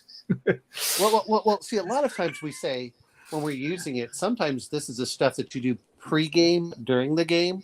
But the other problem I have was sometimes they don't have enough names. But I've been going, I would be quite happy if they had a D1000 for the names, depending on popularity, and they just kind of did that kind of thing. It's like, hey, not that I think everyone does. I don't worry about that because names repeat. Like when my players go, didn't you name wasn't the last guard in this city named John? Well, it's a popular name. If you guys saw my recent videos, I had a brain fart when the characters asked for a name, and I was like, Merrick crap. Yeah. Yeah. But I mean, if you want something like, I'm going to mention Warhammer Fantasy, where they have the names depending on which region you're in. These are German names. These are Italian style names. These are Spanish names. These are Greek names. The historic. That's what I like about having the different names and going through there. It's like, okay. If you name your baby books. Yeah, exactly. Behind the name is a great website for that. Those are aids. Baby book, exactly. I used to go through baby books, but see, I don't have those specifically for gaming, though. I mean, I have had children, and so I'm about to violate a rule here, guys. I'm about to violate a rule. I use the 5th ed book, Xanathars, for name guides. There's a name set of names at the back by race. But see, I like that. They're useful. I have nothing wrong with it. Grab it wherever you can. That's the whole thing. Downtime activities in 5e are worth having too. I mean, if you don't happen to, if you need something to run your downtime activities through. The 5th edition Dungeons Master's Guide is a good book. There, I said it. People don't use it enough. Yep. Well, look, hey, John. It's not that they don't use it; they don't read it at all. No, they don't. No. It's actually a good book. Well, it's the best Dungeon Master's Guide since first edition. Reading is generally how you use a book there, Omanel. No. That's what they don't apply it. With people. They will read it. They will. I've known people who've read it and don't use it. So. Well, no. It's great ideas, but it'd be kind of hard to run that in the game where it's too much work. It's a pain in the ass. My players won't let me. That's the big one I get. Yeah. Well, that's my friend wants to use a lot of stuff in there, but they won't let him. But there's a little side note. But the proficiency rolls where they're not a fixed proficiency roll. Oh, a D2 means you roll a 1D4. I lied. My most frequently used game aid is this thing actually. Because at the table, somebody would be like, "How long is it going to take us to make? How long? What is the average travel rate across?" Calculator. No, not calculator. No, I mean like Google. It's like somebody will ask something, and I'll like I can make a judgment, but if I can real quick, like pull up the actual information, like there's no way you can lift that. Why not? Because you're not an elephant. Yeah. But I think, well, no, that's why I said my iPad, which is the same thing, you know. I have my laptop usually, so not actually my phone. Usually I run my laptop off to the side.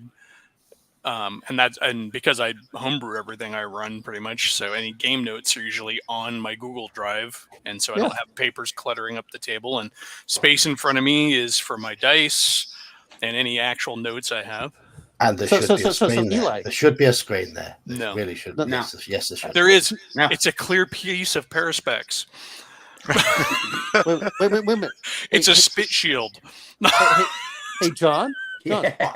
Whenever you flip your laptop open, that's your DM screen because they can't see what's on your screen. Nope, I keep it off to the side. Okay. I prefer to have nothing between me and my players. I like an open table. I don't own a laptop. On the few occasions that I do use a DM screen, very few, it is off to the side. It is not in front of me. It's not a barrier. When I was using one, because it's not like I've never used one. I mean, it's only a few years ago that I stopped. It was still off to the side, and then I was like, it started becoming more and more unused and just something that I would knock onto the floor. My screen stays in the middle. It's usually me who's off to the side. Well, I just again, it was a forgotten. I wasn't using it, so why have it at the table? Yes, yeah. So even when I had my screen there, I wasn't using it. It was just wasted space. Yeah. Okay, I'm gonna move on now to something that has been mentioned in stream, and I'm going to include this under props. People have mentioned smells, scents, but I'm just going to say general props. Oh yeah. Examples of props that you've used, Coins. DMs have used for you, and what they've added to the game. Because I like props, and certainly if I'm running a game of Call of Cthulhu, I like having print. It's nice to have printed out diary entries you can just hand to your players. Those things are tangible that they can sit and study in their own time. We had a player, we had a DM run a Call of Cthulhu game for us, and he got this old, like, South Pacific idol that he plonked on the table. He'd got various. You've seen that episode of the Brady Bunch, man? You don't. I've never seen any episodes of the Brady Bunch. Well, that's why you're cursed, John. But he also brought various little bottles, and some of them smelt different ways. And to open them up and smell them, and it was key that one of them smelt of peppermint. That was part of the storyline, and that's something I do like, because having the senses engaged in that way is, for me, a lot of fun. I will use maps. I will use diary entries. If there are tales or songs that are expressed in play, I like to have them written down if the players are supposed to remember them, so they're not constantly going, what was the fifth line of that sonnet? Just read it. So and also they can, between turns and while they're away from the table, they're like, hey, I was over sitting on having coffee the other day, and I was reading that journal entry, and I realized that we totally forgot that. I'll do that kind of stuff. Other props, though, are really hard. Again, it's a matter of time investment. Like, and other things to do. Yeah. I mean, if I can find a easy thing, like, here's like you said, your friend's idol thing. Cool. Yeah, I would use that. If you could find it. Like I have this Tiamat statue sitting around here somewhere, like an actual idol, like Mesopotamian Tiamat idol somewhere. Yeah. If you can pick things up cheaply and just spot something, I've got some coins I bought at an expo about 5 years ago that I've never used. I would put my kid to the task, because my kid loves putting putting together props and does cosplay and stuff like that. Like, I need something that looks like an old stone knife. Can you make it by Tuesday? Yeah. I definitely like using handouts. Yeah. When I do a treasure map up, for example, I will stain it and roll it up and put a seal on it or whatever, and then I tell them, whoever gets the treasure map, that's your treasure map. If you lose it, you lose it, right? Yep. And sorry, go ahead. I was going to say, a friend of mine that ran a fifth ed game, what he liked to do is he liked to go to the dollar store and get all these plastic jewels and gems, and he'd have like bags and bags of them. And whenever people got treasure, he'd actually put like little gold coins and gems, and he'd just hand them out. And it's okay, that's your money. You got to keep that. So he had the physical. I thought that was a bit much, but it was still fun. It was cute. Speaking of handouts, Brian James just handed out 5 memberships. Ooh. And have you just seen, did Stream Elements? Yes, look at this. Yeah. Thank you, Brian. Got here. Cool. All these people who've just become members. Good on him. Yeah. Awesome. I did use one handout / prop. It's actually the start of a campaign. I printed out this flyer that basically all the players had responded to, and that's how they got to the town to start the game. It's like, here is the poster you guys all saw, hanging in the city wherever you came from, and that way it was like, call, it gave the terms of their employment, and criminals will be will be given pardons, stuff like that. I love the sheets. I love the sheets they give you in Paranoia to print out. Yeah, the post mission sheets, which you've got to write down how well you think everyone else in your group did. That's one thing I liked about the Justifiers RPG. When you go on the missions and Justifiers, you have a mission log and you record the stuff you used in the game because it gets taken out of your paycheck. If it exceeds what you got paid, it goes onto your buyback, which is a stat you have in that game, how much you have to pay down before you're a free person. So. Yeah. Well, again, you're saying handouts. I like the cards that Free League hands out for players. Because you can go like, well, here's your weapon, or here's this, or here's that, and it gives them all the basic stuff. But there is something tangible about it, rather than just having it for the player on there. And players as a whole know, especially like little playing cards that do that. Like you were saying, You've gone robotic again, Omanal. What's that? You've gone robotic. Oh, okay.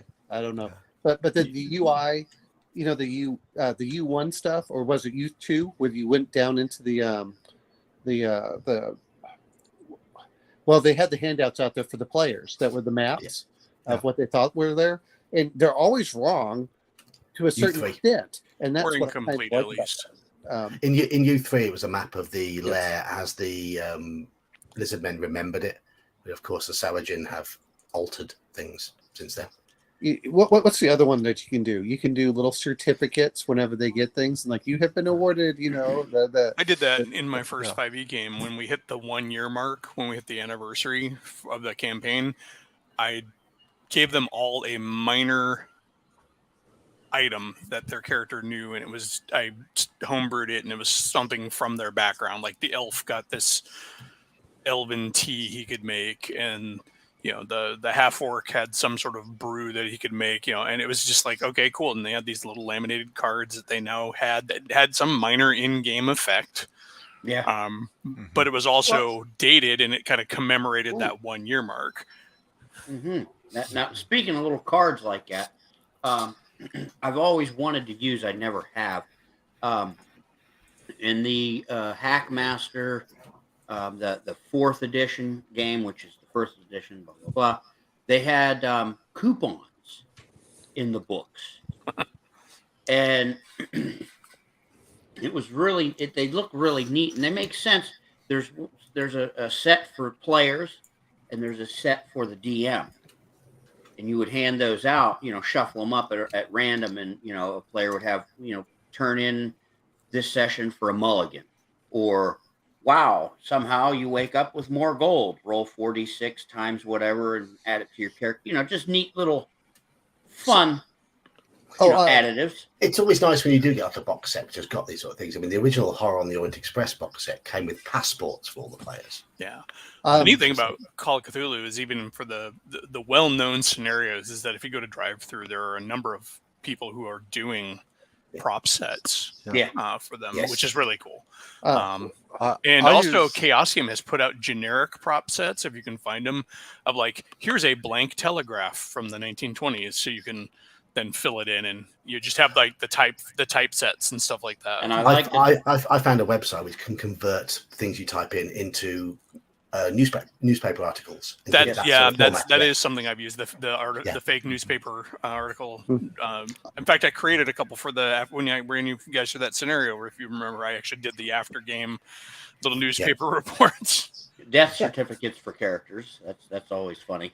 You don't know the other one. Stick them up on a cork board, and in the game room, like, I had a buddy who he had a boot hill going for all of his characters, where he had a little piece of scenery where he'd put a new miniature headstone on there, and the headstones were always simple or more grand depending on the level of the character. Like his big badass paladin character had like this full-on mausoleum with a statue and stuff. That's kind of neat. And I do use coinage and gems at times when it's a really low money, low loot type of adventure or campaign, where it's not AD&D XP is gold type of thing.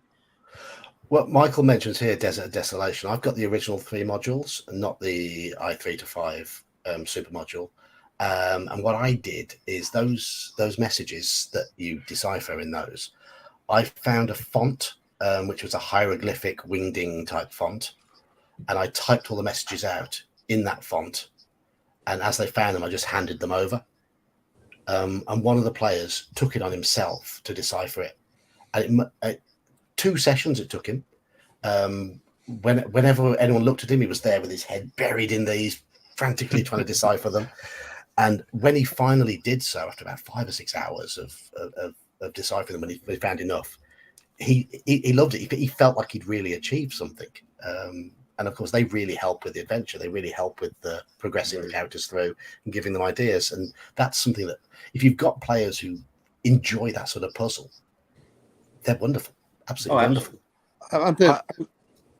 Well, if we're going to talk about handouts, let's not forget the stuff in the old modules where they said division. Like the perfect one is the Tomb of Horrors.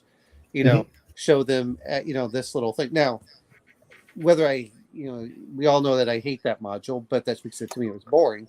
But it was the whole thing was. But I thought that those were actually pretty good. The other one is, and I've seen standees and things like this, but I like it when they do the cards with the monsters on the front without naming them, and then having the statistics in the back so the DM can use them as a reference. So when you say, oh, you're encountering this, I can just put up the card up there, and the players see what the monster is, but they don't know what it is. In the meantime, I have it as a reference for myself. And I think that that's sometimes pretty good. It's like, oh, well, these are the statistics have said monster, but they get a picture. And that's like, okay, here's your picture. In Gamma Worlds, the monsters you encounter are pretty weird, and it's sometimes hard to describe with just words. So I've actually print out index cards, and on one side I have exactly the image. And I found that if I just hand it, see, this is what it looks like, just pass it around. Everybody looks at it, and they hand it back to me. They haven't looked at the back where all the stats are. But that's really cool in certain ways, and you can put them on a... one of those little standee things. You can just put it in the front, and they act as a, the players now know what they're looking at, and they're like, well, could I do this? But I think that helps without having the name. The one thing I hate is when they put the name on the front. I'm like, I don't want the players to know what it's called. I just want them to know what it looks like. And then so they okay, what is that? I'm just checking over now that you've seen your message in chat. Oh, which one? No, you've got your Stream Elements comment. Oh, okay. If you type in !Omenal, we now have an automated comment. Oh, okay. Right now, all I see is the. Okay. So if anyone wants to, whenever Omenal is speaking, if anyone wants to type in !Omenal, you'll get the message. I don't need my own channel. I'm on everyone else's. Okay. Oh, okay. Okay, that's good. No, that's true. That's cool though. I'm all right with that. The other thing, though, is we're talking about runes. Man, those are really cool if you can get those. And tarot cards. Those are all lots of fun to have at the table because that really suck players into whatever you're doing right now. I did grab the Strahd, the Taroka deck for Curse of Strahd, which can be used elsewhere, which is a lot of fun. There's a stick figure tarot card set out there, Sean. Oh yes, that would work so much better for Sean. I bought these at the Games Expo. I'm not sure whether I'll ever use them. They just look nice, and the people on the stand were being nice to me. Yeah, no, I like stuff like that. These encounter cards for Call of Cthulhu. Oh, but I love stuff like I really do like the cards if they can help the player see one thing and you do something else. The problem I'm having in certain cases is that they want to use the smaller cards. Like, look, I want the cards that are more of an index size, so it's big enough for me to read. Look, the older I get, stop putting things in smaller and smaller fonts. I can't see it. Yeah. Very much so. Very much so. Right, next one. I've got video. Now I'm not sure. There's only. Oh, thank you, Bear. Thank you, Bear. That is a very most generous donation. So, Bear, I'm glad you think I'm worth it. I'm just going to go with that. I'm just going to just do one of those underneath. So, come on. I'm going to mention something that I don't have myself, but it looks pretty cool. But it didn't interest me that much just because of the way the game was.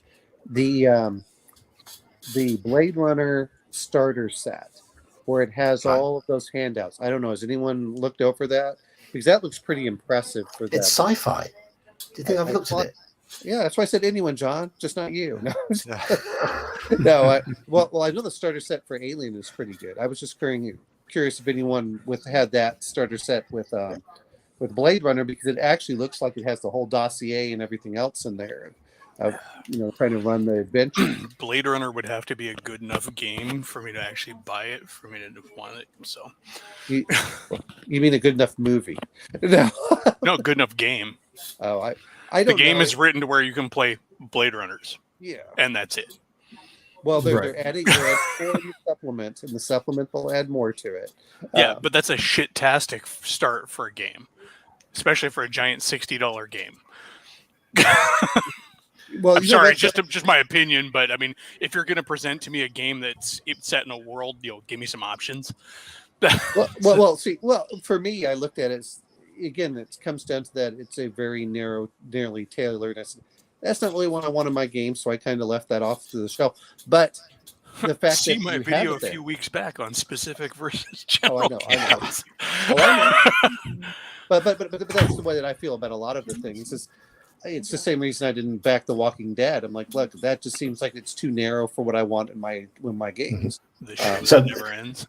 So I've mentioned using video, and nobody's come in with anything at all about using video. I've never. I just got back. What was Eli mentioned his video from a few weeks back. Come on. No, what to have a video setup would require. I mean, with the setup and everything, if you're doing a table game, I guess it'd be easier online if you're doing a VTT. Yeah, if there's a way to plug it in, but. I've wanted to do custom audio, like things like you find this recording of this old professor, and I've been looking for like a way to do like old tinny, early 20th century recording sounds. Just like you find this old phonograph record, and on it is or like aliens, the little audio reports that you'd hear and stuff. Do you have a Mac? I know I do not. That's what's because iMovie has various ways to alter the sound. I know Final Cut has a ton, but iMovie is free, and there's ways to adjust the sound to give those effects. So I'm sure there's something for PC. I just can't find it, and it probably cost me a bunch of money. And I don't hate Macs. I just they're great for studio stuff. I used to use it when I did MIDI stuff. Download Audacity. That's a sound editing software. You might be able to do it that. Well, see, the problem I have again is how much prep do I want to do for the pound of payoff? And that's great. I think part of it comes down to if it's just for one group, that's one thing. If you're running the same adventure module for like 10 or 15 groups, it's great to have that all set up. Or if you're trying to sell it to a large group, but if you're doing it yourself, I'm like, you know what? Why am I spending 40 hours to do a 4-hour session? That is true. That is true. Yeah, that's why I haven't delved too deep on the audio recording things, because what I was looking for was like a phone app. I figured somebody must have done it by now because they have all the video filters and photo filters, and here, make your stuff look like a Picasso, kind of thing. I'm like, they don't have anything that here, have an old time radio voice, The reason I brought this up is one of my players in the Monday group. He occasionally DMs, and we play at his house. And he's got one wall that he has specifically cleared, so it's perfectly white. He's got a projector, and he was on about saying, "Oh, wouldn't it be really cool if we could project battle mats and videos and all sorts of stuff onto this wall?" And I just looked at him and went, "No." No. I didn't want to sound completely ungrateful, but I probably did. I had absolutely no interest in doing that whatsoever.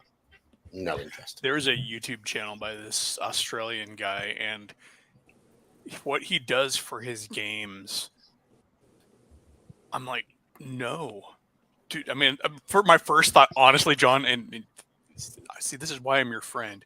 I'm like that. I'm like, that would make John's head explode. Because he has video, sound, he has laser projection, he has fog machines that roll in the fog as the ringing of the bell on the docks comes in. He's got all this.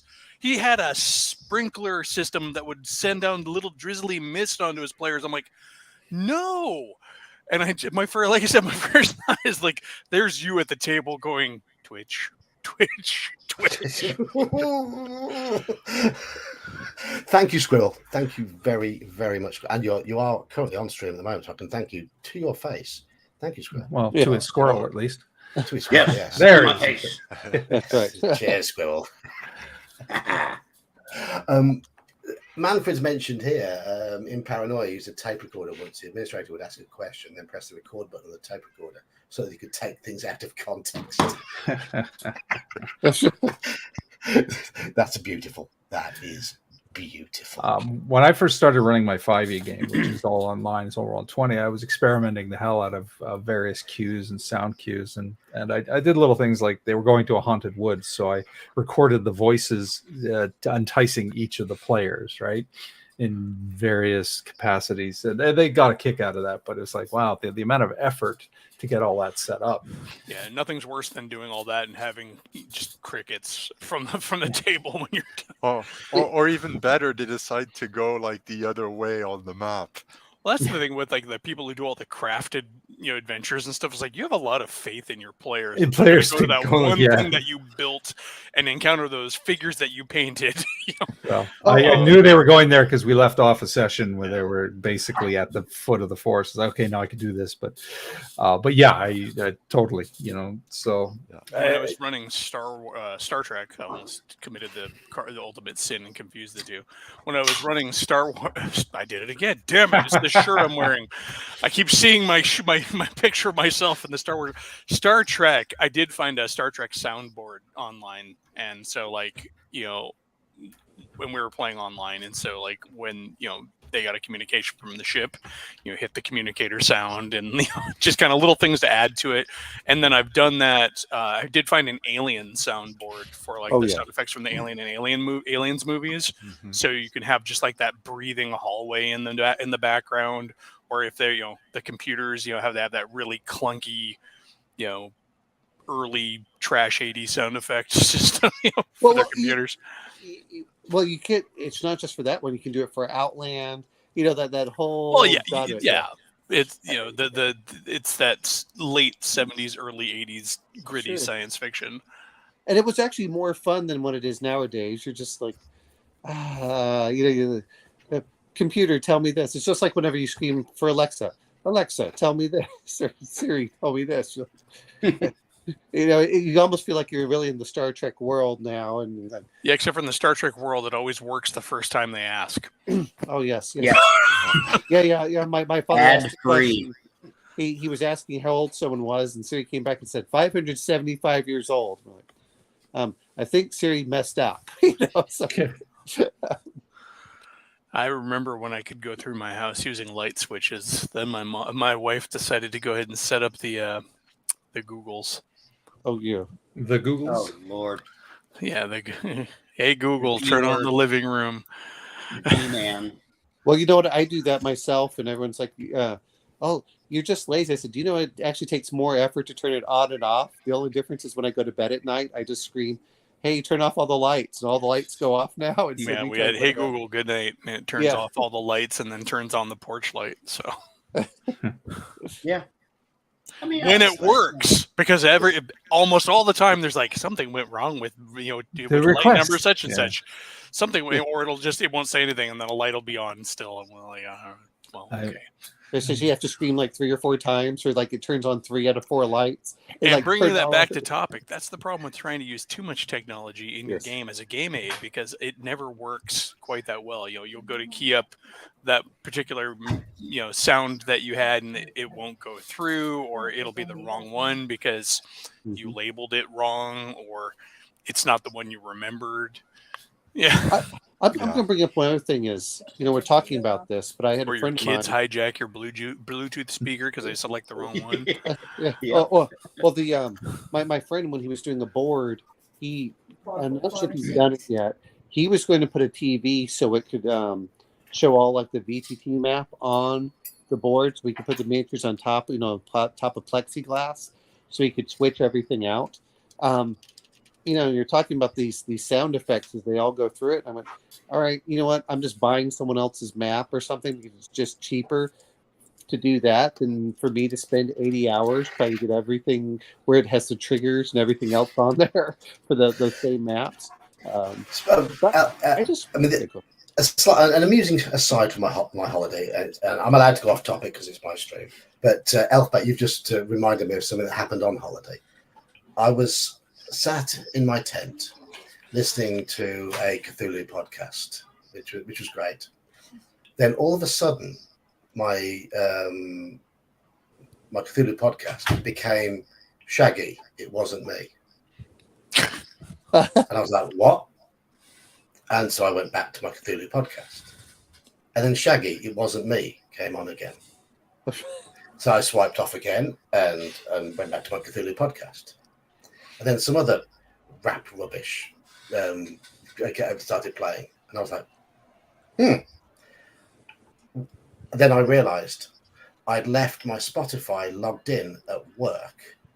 And my colleague was in the back of the shop, logged into my Spotify, finding her rubbish music. And it was coming through my phone 200 miles away in Cornwall because my Spotify was being hijacked by her on a computer at work. The wonders of technology. Networking. Well, let's talk about the things that we use online in certain cases. Like I know John pops up maps and stuff whenever we're going through it. And I was like, well, that's fine. I don't know. When everyone talks about this stuff with VTTs, most of the time I find, other than journaling, it's just more of a pain in most cases than it is to just say, okay, we're just going to roll online and go, unless someone else has done all that background work for you. If I run Call of Cthulhu, I like to just throw up a map. I'd much rather play. I mean, yes, we can use the character sheets in Roll20. That's absolutely fine. A quick click to roll dice if necessary. It keeps dice rolls in the open. And the character sheet in Roll20 is very good for Call of Cthulhu. But I do, and I will put up maps in Roll20 because everyone's in there, logged in anyway. But I do prefer, if possible, just going in Discord and just dropping the maps in there and saying that's the map. That's what you see. The problem I have with some cases, I want, like you said with Roll20, well, I want one. Now, admittedly, I got 2 screens now, so I can split stuff. But I'll be like, okay, over here I'm going to do this, and then over here I'm going to do this, then over here I'm going to do this, and then I have to have my iPad so I can talk to you on Discord, because I don't want to do this. And you're going, I have more open than I would on the table, trying to have all the tables and everything looking at it. That's sometimes kind of a frustration in that aspect. And then, of course, I'm looking up the rules. I do like some of the VTT like the Warhammer stuff, where you can click on it and it will immediately take you to the rules to explain the rules aspect. And now admittedly, I'm using more Foundry than Roll20. It's been very helpful for one of my players because in the OSE, I've switched my old 5th edition game through the Lost City to OSE, and I've basically told my players, if you're playing that, you're running OSE now. And one of my players sat down and typed in the entire Druid spell list. And so he can now click on the spells automatically. He doesn't need the books now. He can just bring up the spell details automatically. And it is very helpful for him. And he just sat there in his own time browsing through the spells that his character could cast. It was very useful. And druids, because druids in OSE get spells very quickly. Yes. At level 6, you get a 5th level spell. Yes. Yeah. It's now I'm gonna jump around. I know we said dice is a tool, but not. What about the random generating dice? Instead of tables, because they make the dungeon dice, they make a weather, like the critical hit dice or the dungeon generator dice. Yeah, because I have a handful that I do use quite regularly, and they're a hoot.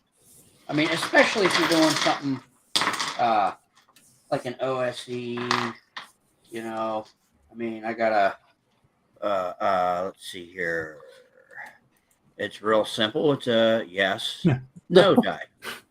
Well, I mean, okay, you describe a cavern or a combat scene, and someone says, is there a rock I could hide behind? Is there a use a boulder? D2 for that. Yes, no. Now, there's I see the Polyhero Spellbook D2. It is, yes. The treasure die, medium value, major value, minor value, hit location, all right, what kind of trap if you want to have a, because you're doing a room die. I'm going to bring this up. Weather. I don't have those because I like my dice be used for multiple things, but they're fun to have when you're there. And if the players are into it, like everything else, I think people sometimes forget this is a game, not a lifestyle. And as long as you're having fun, bite your tongue. It doesn't matter. Wait a minute. It's it's the whole thing of I don't brand things. It's like if I like something, I'll do it. But, it's like I'm a whore when it comes to RPGs. Anything, anywhere, and YouTube channels, especially YouTube. Yeah, I have even a treasure type die. I think those are cool. I just don't use it because sometimes I want to be a little bit more specific. I know I put this up in the Discord, but Humble Bundle. I'm not a huge fan of a lot of randomness in my games. There's enough as it is. I have got these. That's a D60, and I've got a D100. Oh, geez. No, it's the Humble Bundle has the book bundle for all the random tables. And I said, that looks actually kind of cool, but like everything else. If you're random tables are great when you're stuck for an idea. That's why I use them not at the table, though. No. You want inspiration, or even if you're looking for inspiration. But like for me, the randomness that I want in the game is the randomness that's supposed to be in the game, and that's the stuff for determining the variables in combat, reactions, things like that. It bugs me when it's like, and the trap is, play however you want. Yeah. This is why I don't use them. I was like, I will make up what trap is there because I like creating a consistent world that has. My view of that is a lot of that's pre-prep of the game, not while you're actually playing. Is you go you that's stream bingo, Elfite. I would rather roll and then say, that doesn't make sense. I'll throw that out. Let me roll again. But I still, like you said, it's more the inspiration style. I don't want to bring that into the game for the most part, other than it's just like creating a random monster chart. It's fine if you're doing the random monster chart as long as you have prepared that before the game, not while you're trying to do it during the game as much. Yeah, I love one of the tools I really enjoy using is Tome of Adventure Design. I've seen that thing bounce around on channels lately. Like, wow, YouTube really wants me to know about that book. I have the I guess you could say the first printing. They put out a newer printing. They kickstarted it, and it's a little fancier and whatever. I have the original printing of it, and wow, is it inspirational? I mean, it's worth it. Just if you're just sitting around going, heck, I'll roll this, just to see where things go, and it's worth it. It's worth the coin, even if you get the PDF. It really is, in my opinion. Yeah, Okay. I'm sure my brother has it, and all I'll have to say is, "Hey, can I borrow your?" And he'd be like, "Okay." Yeah, there you go. But I think that a lot of that is when we're talking about game aids, is what's at the table when we're playing versus what we're doing when. Yeah. So prep, yeah. Speaking of game aids, for those like D60 and D100s that Yogg showed us, you really need a dice tray, and I don't think we've mentioned dice trays so far. But Hey, they're when so those nice. things first came out, we had one roll off the table across my bedroom floor, down the stairs from my bedroom, and stop in the kitchen, and we still let it. We played it as it laid. Of course you did. Downstairs, we're like, "It's a 50! It's a 50!" No. I gotta get going, guys. Talk to you later. All right. We'll see you around. Yeah, I have a dice tray right here, and it has and facing the players. That's what time it is. It's day. I've got mine somewhere. I can't see where I put it. No, that's that's pretty cool. Hey, Squirrel. That's exactly what you need for Forbidden Lands, because they break every day into 4 parts. And I hate saying this to Grumpy Old Slan. Is Grumpy Old Slan? Every time you talk, I keep thinking it's Pressy. Just that's right. No, but that's actually what inspired me to do that to this dice trays. We were doing a decent little stint with the Forbidden Land setting and rules. Okay. And I still use it for whatever game, whatever system we're do you know what I use as a dice tray? Is a box top, because a big box top will get everything. Oh, welcome back, Bear. No. What it really comes down to is Bear and Eli are the same person. It's like Dr. Jekyll and Mr. Hyde. Changeling. Have we ever seen them in the room together? Yes, you've seen them on the stream together. It has happened. Yeah. That's internet trickery. Yes. Internet trickery, sir. Because Bear's in dark and Eli is in light. And only whenever they swap, depending on the light. Yes. Eli and I are the opposite sides of a coin. It's so true. Absolutely. Welcome back, Bear. Yes. Thanks. John, you missed my good joke, which was don't get excited about that super chat I gave you because it was Canadian, which means it's only worth 50p UK. I saw that. Yeah. It's a generous gift. Hey, it'll buy you candy. You did a good thing though there, Bear, because I haven't thrown some coin his way in quite some time. So you reminded me by doing that. Give my old buddy Yogg a little extra U.S. loot.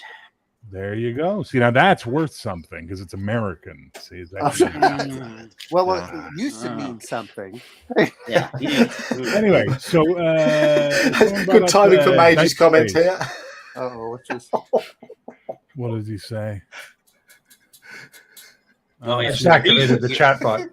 Well, it's funny because sometimes people at work will say, "Hey, D-head," or "Hey, a-hole," and I'll be, "That's Mr.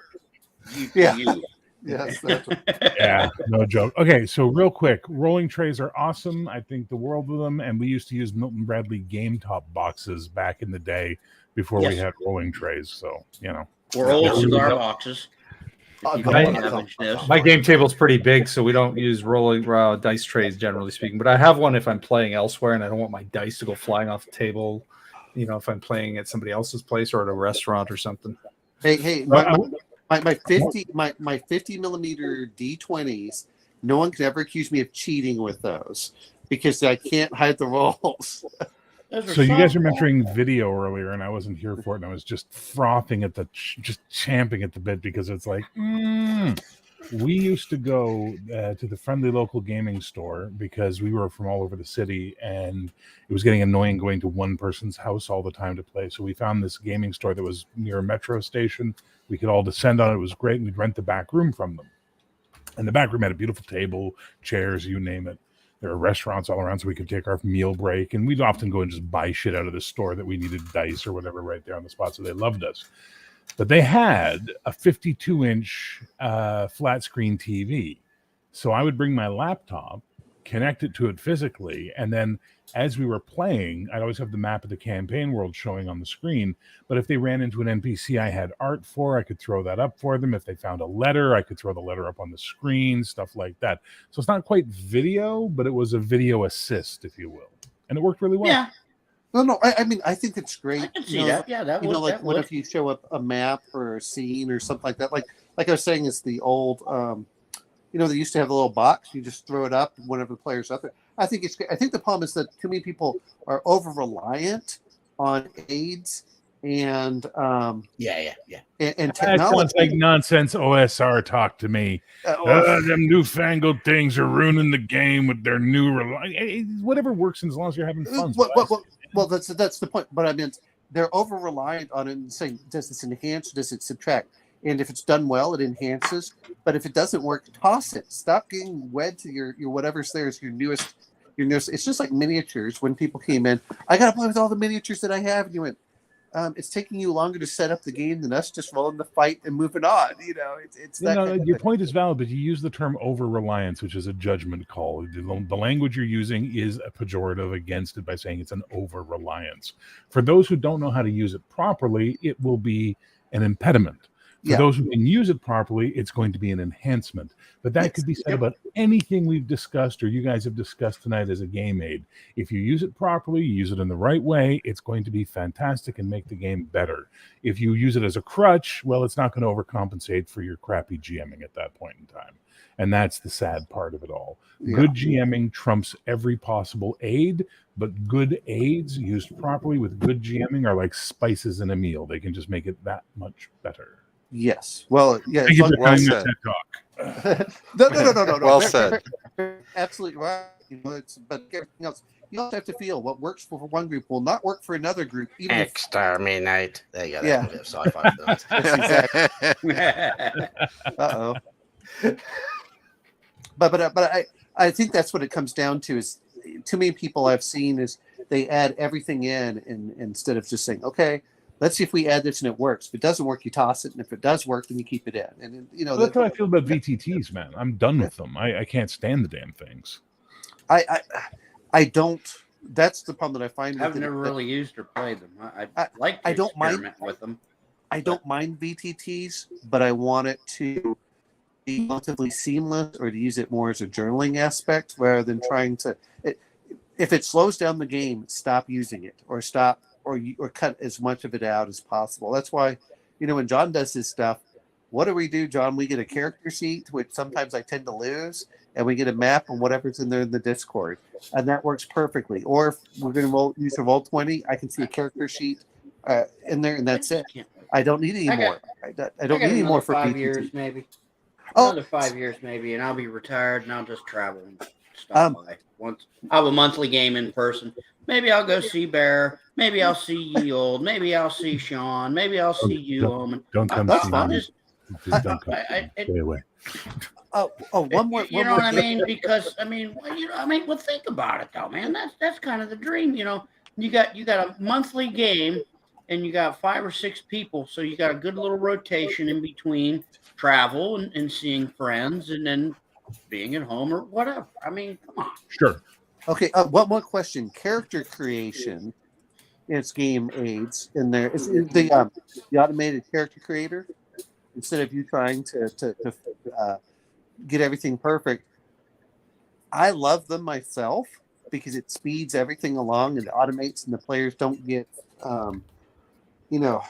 where there's works for some games. Works for some games, doesn't work for others. It depends on the character creator. Depends on the game. I flip flop on the one for Conan's really good. The one I tried for Conan was really good. It helped teach me how to make a Conan character as well. That's cool. I like it because the players are not going to sit there for an hour or two trying to optimize their character. It's like, here's your path, do this. Like, oh, okay, and then do this. And they felt that it was kind of organic, and it spits it out. The other part is that. And I've been using the one for the Warhammer Fantasy, and I kind of like that myself, is you're not flipping back and forth between the books, but I was just trying to see how everyone felt about character creators. And I agree, it all depends on the character creator, but some people just hate them on principle, and that's what I was, seeing where everyone falls in that aspect. Depends on the game. I mean, I like to sit and roll my dice and make my choices, but then I tend to play games with where there are few choices. So it's a case of OSE. I roll my stats, I pick my class, I pick my race, I buy some equipment, I roll my hit points, and off I go. It's 5 minutes at most.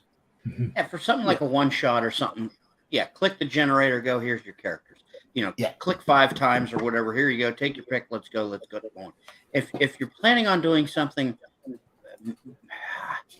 long term or hopefully long term, dig in the book. Let's learn the rules. If it's a new thing, let's stumble around together and let's get on with it. I wouldn't say Conan doesn't need a generator, but what I found is it comes up with some odd random options, and it's really nice to think about how to justify them in terms of the way your character is and how you would role play that particular combination. I think it enhances the imagination rather than stifles it.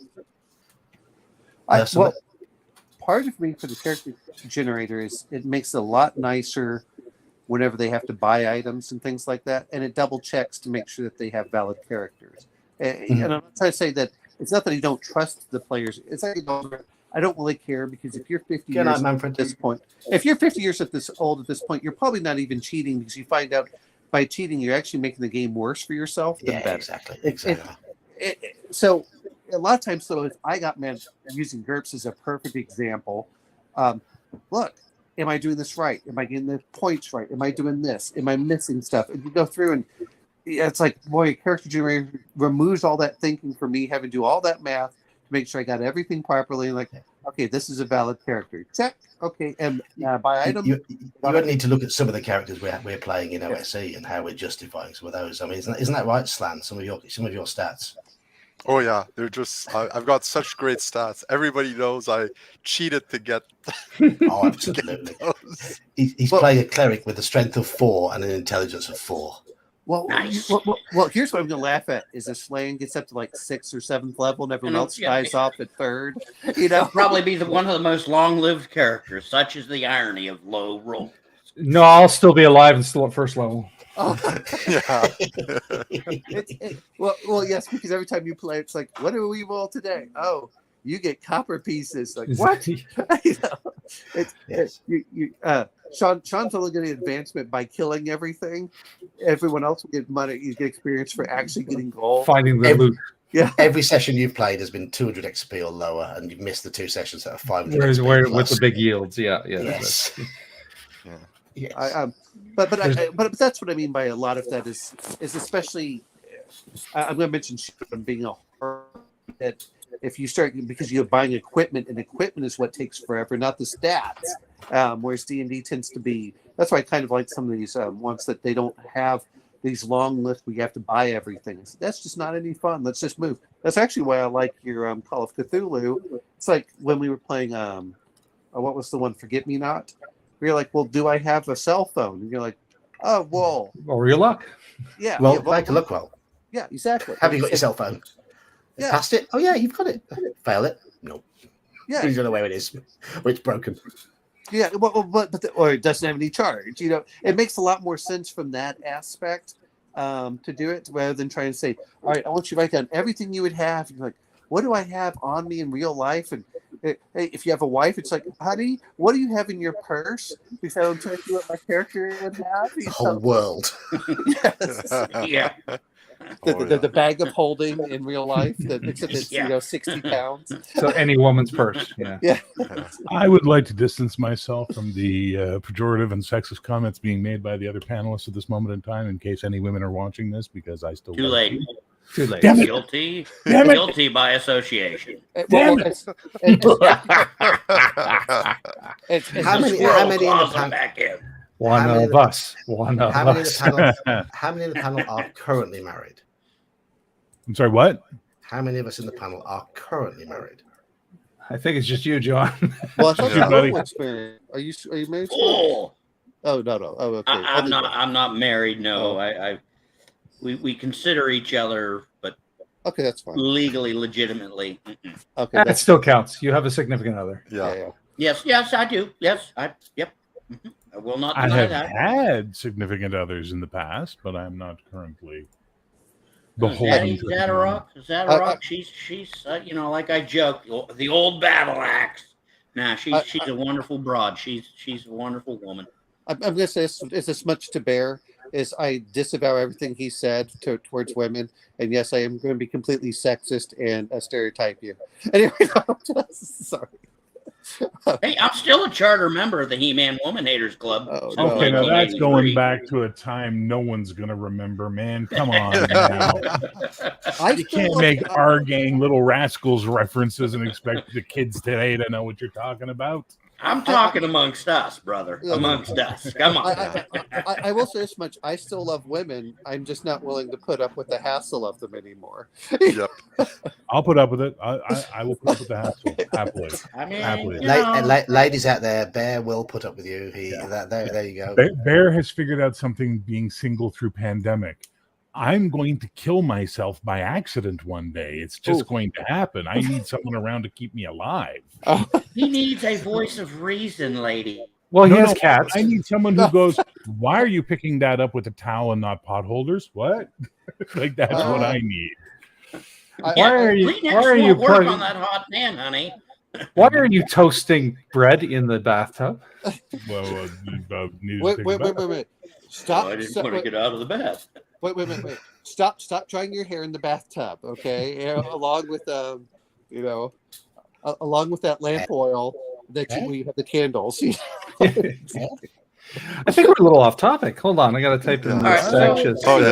Anyways, player aids, DM aids, and role aids, and okay. I'm going to mention one thing that going back to what John actually mentioned. I know that you have problems with hearing. For me, is while I like certain smells, as soon as it dominates or it takes me out of the scene, I have the same problem you do because I can't filter it out. Which is one of the things that sounds funny is, certain smells comes back to the ladies. If you smell like baked good, it's awesome. If you smell like a lot of other stuff, I'm just like, I can't take it. You need to go take a shower. So, but I think that's true of just about everyone. This is the other thing of the if you're a player, shower daily. That's all I'm asking. If you're a human dealing with other people, shower daily. If you ever leave your house for any reason whatsoever, shower daily. Please, for the love of hygiene, God. Hygiene. And deodorant is not expensive. Hygiene. Deodorant is your friend. So, I just had to say that. And if not deodorant, distance. Distance is your friend. It's social not deodorant, distance. Yes. Like I want you away from me, so I woo.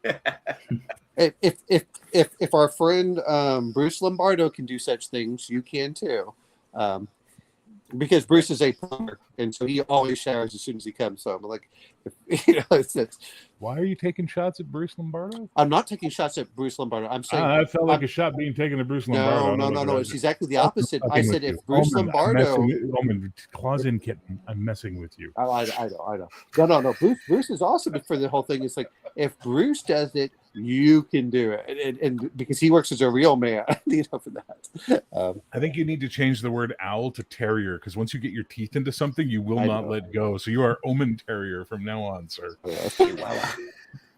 Omen Chihuahua. Okay, next Omen Chihuahua is mean. Now that he's a big boy. Well, but I mean, he does. Right, back on topic. I'm a rat catcher. Remember that. That's what the elves do. Is the rat topic. Saxious topic. Okay, correct. I'm sorry. All right, typing in the command right now. What's the next tool we would like to discuss? Yeah, what is the next thing on the list? Phone widgets. Phone widgets? No, phones away from my table, please. People bringing phones, character sheets on phones. Oh yeah, dice rollers. You bring a phone and put it on my table. I have a ball peen hammer waiting. Don't Actually, give a damn. you know what? I'm not going to violate people's private property, but I'm going to be like, get that out of my table or put it on airplane mode now. Well, that's what I do. I don't mind. Again, that comes down to it is instead of bringing the books and everything, but it needs to say game related. I don't.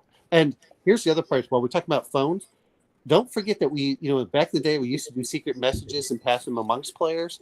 Now you can just text each other whenever you're doing stuff to DM.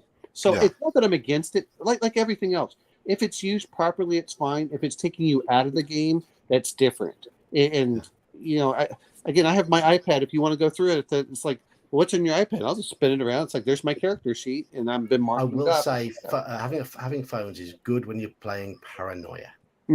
Messages pinging around. Yeah, that can kind of. Yeah, I can see it at small moments. However, one of my players has to be on call for his job. He doesn't have a choice. That's different, though. But that's different. But he also extenuating uses a circumstances. dice roller on his phone instead of bringing dice. That annoys me. No. Foul. Okay. I ran my private games. It's usually not a problem, but I ran public games at Toronto D&D, and everybody would have D&D Beyond on their phones and their dice rollers and the phones. I'm like, pen and paper, people, pen and paper. And they and when the internet got spotty, they're oh no, I can't connect to my sheet. Well, that's why you have pen and paper. Yeah. Allow me to introduce you to what I call the jar of misfit dice. These are dice that are not complete sets, but every one of them is represented in multiples. You didn't bring dice? Enjoy the jar of misfit dice, please. Well, I have. You might get a kick out of this, Bear. Maybe not. I have what's called the dice of shame.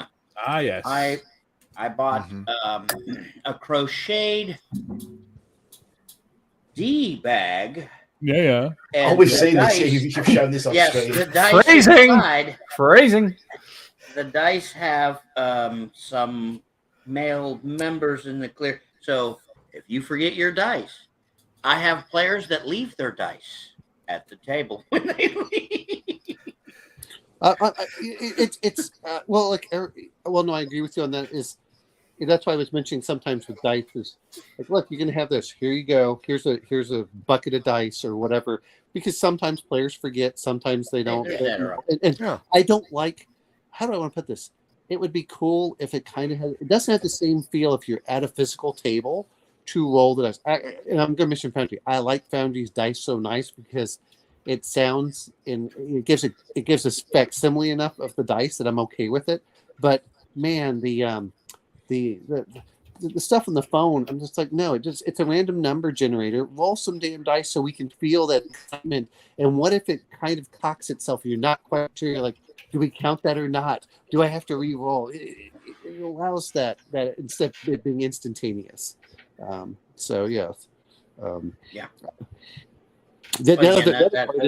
dice of shame. It's for the regulars. I mean, I'll be sure to inform my player. If it's a new player or something, okay, whatever. But if you're a regular, if you've been coming to the table for years, come on, bring it. I just don't want to play with someone who doesn't want to roll physical dice. There's something wrong with that person in my mind. I don't know what. It's my own thing. I get it. It's my hang up. But I'm just like, why don't you want to feel the joy of the clackety, clackety, schlickety, blackety? Like, what's wrong with you? This is the greatest. The clickety, clackety math rocks. The clickety, clackety. They're there for. Don't make me get the collection down. I'm a dice fucking gobbler dragon. We had one online game on Discord of Call of Cthulhu, and one of the players set up his webcam just above a dice tray. Yeah. And he did because he didn't want to use the dice bots in Discord. He had physical dice in his camera down onto his dice tray, and he was flinging his dice onto his dice tray. I set up some perfect. And to be fair, for when I play with John, I like to roll dice, except whenever it's critical, and then I'll do the dice, the dice bot, online. But I still want to roll dice. There's something special about it. Where you get to feel that excitement and the tension's building up instead of just hitting a button. That's the other thing with dice trays. But I made this for that purpose. Well, I'm going to mention this much is I actually have enough dice now where I can fit half my book bag with dice. But I will say, well, remember when I said that I won dice from Goodman Games and they sent me 18 sets of their dice? I now have enough dice that I don't need to buy anymore. So I've seen your bucket of dice. Yes. Yeah. But the other part is that that thing's heavy when you put in all those dice. There's like 500 plus pairs of dice, and I have my giant. I will say one thing: I do not want to see metal dice on the table. I don't like them. They scratch. I want something that's not going to anything it hits for the most part. You don't want one of these? The one I bring out for very important roles. Oh, That's got some weight on it. We call it the mini flattener. It Yes. only comes out when the role really matters. And metal dice it lands on the table with this almighty thud. yes. Metal dice require something that Yes. will not allow the table to be harmed. Yes. Yes. Dice tray. What a great idea. I have cats. I don't want dice flying all over the fucking apartment. Sorry. Yeah, I got 4 of those critters. Yes. The metal D4s are actually caltrops too. They're They they have a- literally are. Perfect. I'm just waiting for Bear's cat to try like hitting a metal dice and like break its paw. I'm wondering if Do you have cats, Omanel? No, Bear, but I have My some kind of- cats have moved tables with their asses. Cats are yes. ridiculously strong. Yeah. It's crazy. Bet- Yes. your cats ever parked themselves in your dice tray when you've been playing. Oh yeah. Oh yeah. Uh-huh. They do that, don't they? Yes, they do. Yes. They No, park it themselves fits, wherever it is least fits. convenient for you. I was just about to say that. If it fits, I sit. Yeah. Yep. Listen, everyone has their superstitions, their bugaboos, their peccadillos, whatever it is about dice and trays and luck and all this nonsense. And we will argue until the end of time. They're just random number generators. You have a 5%. Well, my lucky D20. You know, like we're all crazy. Okay, we're all crazy, and we just need That's to part of the fun. accept that. Oh, Sorry, let's- was Part of the fun. Exactly. That is. And here's- Finding crazy you can hang out with is the greatest gift of role well, playing. That's why the squirrel is very protective of his nuts, because you nuts I really like. and there's one key gaming tool that we all have and we all use, and that is eccentricity. It's Oh, necessary French word to for be insanity? eccentricity. It's necessary to be a good gamer, in my opinion. You've got to be a little bit weird. as an engineer, And a bit of a whenever sense of there's humor. eccentricity. It's like, oh, you're off of the center by so much. Actually, No, a lot of a sense of humor, Slan, like a huge Yeah. amount of a sense of humor. Yes. Well, You if you can't don't take even your have a ass little too bit, serious. then you're going to be so boring. And it's got to be a self-deprecating sense of humor. You've Oh, got to be God, you've, yes. you've got to be willing to take the ribbing, because you will get the piss taken 'cause out it's of you for coming. that stuff. It's coming, yes. No, yes. nothing I Yeah. can't stand more than players who take them. Bless you. Players who take themselves too seriously. It's one thing. Take the game seriously. Take the game. If it's a serious campaign, please invest. Take it seriously. Minimize the jokes if you can to not break the mood and all that. But when you take Absolutely. yourself too seriously, and then you start getting bent out of shape over plot lines or what other players do or whatever things happen in the game, you need to stop role playing and go play Monopoly for a while, or You even need worse. to That's too dangerous. Pop-O-Matic Trouble. Go Okay. play that for a while. You know? Okay. just Can stop I- playing games. Well, no. I'm going to say this much. I use this. I was talking about it.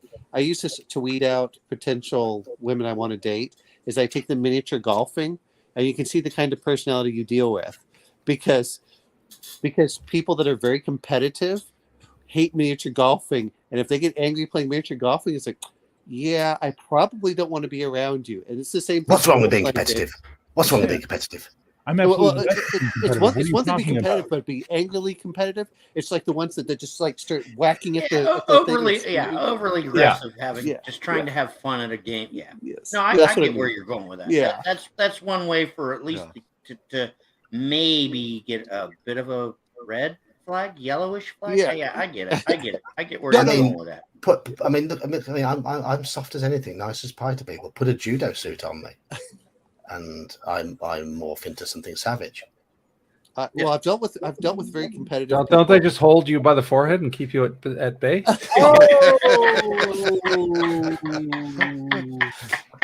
Yeah, Sarge, I hate to break it to I you was there, gonna. I was. John, but, Thank you. I was. in gonna- that scenario between you and I, you are the Argentines and I'm the British Royal Navy. I'm just going to park offshore and bombard you. Let's face it, though, we would not be in the same judo tournament, would we? We would not be in I the didn't same mean. No, category. I'm sorry. I meant more just physically. I tournaments. I If I don't play the sport. if I turned up anywhere near you in my judo suit, then you'd probably think I was a bit weird. No, I want to see this happen now. I want to see Yeah. Geek versus Bear, the Gen X GM. Geek climbing all over Bear like a monkey. Bear like trying to grab him. Like, hold still. Hey! Just because they're trying to replicate the Princess Bride scene. Listen, it's top secret SI. Because we have different styles of martial arts, we can't have a fight because we can't compare styles in the game system. That's just the way it is. Sorry. I'm not saying the rules don't match. We can't. They just don't match, so we can't do it. Sorry, man. D20 versus a 2D6. There's just it's just like Warhammer and BX had a baby and decided to fight over it. It just you're kicking my ass in theater of the mind, and I'm doing Warhammer tactical mapping. I'm just saying. Yeah. I'm just saying. Yeah. And I'm over here doing paintball for some reason. I mean, what the hell's going on? Good. Al, let's not go there. Let's not go there. Yes. Oh, that's terrible. What did Al do? I missed it. Oh no. He said it would be the Baldur's Gate 3 bear scene. Yeah, it was L. It was Oh, L. Jesus H. Christ. It's not going to be. We're waiting for Bear to change his name now to something else. No, I'm not. I'm never changing it. It was a nickname given to me by a dear sweet friend who I call Monkey. It's Monkey and Bear. We go on very cynical adventures together. It's so much fun.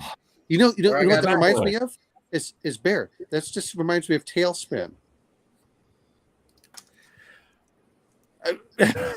I'm gonna just smile and let you live in where I that got world. Squirrel Hermit, buddies. Some fellow gamers. They unbeknownst to me, which was kind of odd, but funny. I'm going to have to ask one thing. Refer to me as Squirrel Hermit or the Squirrel Hermit, but not when I was around. Mm. And everyone knew who I was, who they were referring to. This one works as well. But Very unfortunately, the bit of audio I recorded for that didn't play. Oh. It's meant to go, a subscriber. when someone subscribes, but it doesn't. Oh, well, I'm going to sort that out. Now super chat it, man. Come on. So lo and behold, years later, I found out, it kind of leaked or whatever. I'm the Squirrel Hermit. So I'm like, okay, fine. It didn't offend me. It was just something fun. Here's a fun thing. The person who named me Bear, she's from Pakistan. She's a great girl, Arisha. She's a really good friend. I introduced her to D&D. She loved it. Awesome human being. We were sitting around at work one night, and a bunch of them were giggling, doing Jungle Book stuff, and they're like, "Bear, you're just like Baloo. You're just like Baloo." And I'm like, "I'm nothing like Baloo." And Arisha pipes up from her desk, "He's not Baloo. He's Bagheera." And I just looked at her and went, "Oh, the panther that's really, really mean and shitty, but is actually there protecting everybody?" She's like, "Exactly." I'm like, "You know me better than anyone." So I'm going to mention this about Sean. We know what his players' aids are. They involve puppets. Yeah. Sean, I'm sorry you got dragged into this. I apologize. Well, I mean, he joined the stream, so dragged in or true, dragged in and then get dragged. That's how it apparently works tonight. I think he might have cannonballed into these waters.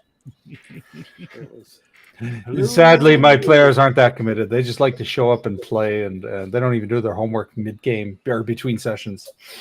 Yeah. I saw a meme online, speaking of utilities and ability things at a table, and it was this thing where they said, because my friend's playing a halfling, we do this to his chair, and they lowered his chair. Oh, no. He's here at the table. Like I love it. That's great. I was like, that's brilliant. So great. Bear, I'm going to miss a little bit different because Humble Bundle has their thing with Shadow of the Demon Lord. Do you recommend? I'm sorry, Bundle of Holding. Do you recommend getting that for any of the listeners here if they're interested in Shadow of the Demon Lord? You're asking me? Well, you run Shadow of the Demon Lord. No, I run against the Dark Master. Oh, against the Dark Master. Oh, I'm sorry. But I've heard great things about Shadow of the Demon Lord. Okay. You need to ask Saxius. Yeah. Saxius is the one who wants that, yeah. Yeah, against the Dark Master, that's a neat looking game. I grabbed a couple of the books, but listen, I haven't played it. I haven't ran it. I haven't read it. I have. Listen, I literally don't need to go to the gym anymore. Oh yeah, it's one of those meat pies. It's one of those thing, meat pies. It's like the DCC where it's got the PH DMG bestiary in it. It's those books can be fun. And then like they cut down just for the player's handbook, just for the player. This is like already, Okay. That looks like reading. massive. And I think I got, what did I get? The PH, like their version of the Player's Handbook 2 or something? Or No, they have the player's handbook and they have the main rule book. That's all they've got. It's a great game. It's a really great game. I'm shocked more people aren't playing it. It just kickstarted. Very MERP-esque. Very much, but it modernizes it really nicely. Oh no, you can get Geeks try another system at this point. No, he's a MERP. I'm happy with MERP. I'm happy. He's with a MERP. Listen, no, but see, here's the thing. He has the game mastery, the rules mastery of that game. Why does he need to streamline it? He's already done that in his head with his notes. Yeah. With his years of experience. That's why I'm one of the things you folks have heard me say and will hear me say. Whatever frickin' happened to game mastery, rules mastery? Come on. Oh, we got to keep streamlining it. We got to keep making it. I've streamlined MERP for myself. Dig in. Yeah. Play Marvel Superheroes with me. You'll see that it doesn't play out of the box. Curl your toes into the carpet and get your feet set. Come on, let's do this. Has anybody mentioned Earth Dawn lately? We need to get Legion to take a drink. Somewhere psychically, he's gonna hear it and just take a drink. Yeah. Yes. Wait, let me get on the phone here. I'll message him on Discord. Hey. Wait a minute. How many people play Earth Dawn besides like the 4 people he's played with? Nobody. I read it in the 90s. I did. I read it in the it was early 90s or late 80s. I've never heard of it. It never caught my attention. Never really. And I've not played Forbidden Lands either. I did consider picking it up at the Games Expo, but I'd already spent too much money, Brian. Yeah. So I'm gonna say as much is I like the Forbidden Land stuff. I've kickstarted several of their items. It's good quality. It's just, how do I want to put it? Think of it more in the lethality of around the Warhammer fantasy rather than a D&D style game. Dragonbane. Oh, you're gonna have to let us know. I was tempted to buy it now. Listen, I got that one. It is. It's good. Absolutely fantastic for many reasons. It's good. All the little doodads and all the good stuff you get with it is really awesome.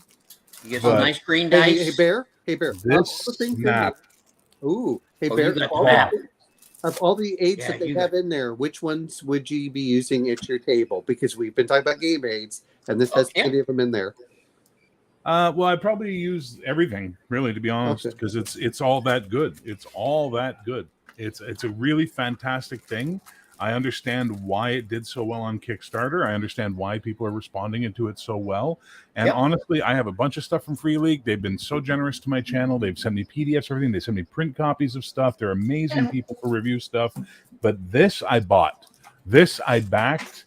And this I paid for. And I am never been this happy with a purchase in my life. I'm certain you'll even agree, even beyond them sending you stuff. Free League puts out quality work. They do. They really do. That's why I said is when I saw the starter set for Blade Runner, I thought Blade Runner seems like the kind of person that loves Blade Runner, buys it as a reference and just has an RPG as a secondary thing. Dragonbane's really looked interesting with all of the stands. That's what I was asking on Bear, because they include all of the game aids that a starting DM would need. That's what I like about Free League. You're talking about the Blade Runner. I want to get Blade Runner, but I haven't. I don't know. You get some dice. Okay. You get the cards. You get their little catalog, and then it's all really basic, fun stuff like a couple of books that you need. Well, that's cool, and you're going to need rule books, obviously, and some player handouts and a map of the greater Los Angeles area. And then you get this cool folder that has a bunch of police sheets and stuff like that, and it's really cool. Like, they do a great job on the extras. They go the mile. But the extras are just, they're extras because they do a great job right out of the gate on the core games. Now, I don't like this one because you can only play Blade Runners, and the idea of playing a team of Blade Runners is really weird to me. Yeah, that's what Elfbait said earlier. You agree with Elfbait on something? We are the same person, according to you guys, so that makes sense that he said that. I mean, they're a facet of the same person. Yes. It's Dr. Jekyll and Mr. Hyde again. No, they're bringing out a supplement for it. But see, a lot of times for games, and I'll mention this Warhammer Fantasy, I wait until they bring out the 3 or 4 supplements for it, where it feels like it's a more complete game. rather than just a very bare bones. And said, okay, now it's supported enough that I'm interested in buying it. And that's the way I feel about Cubicle 7's Warhammer now.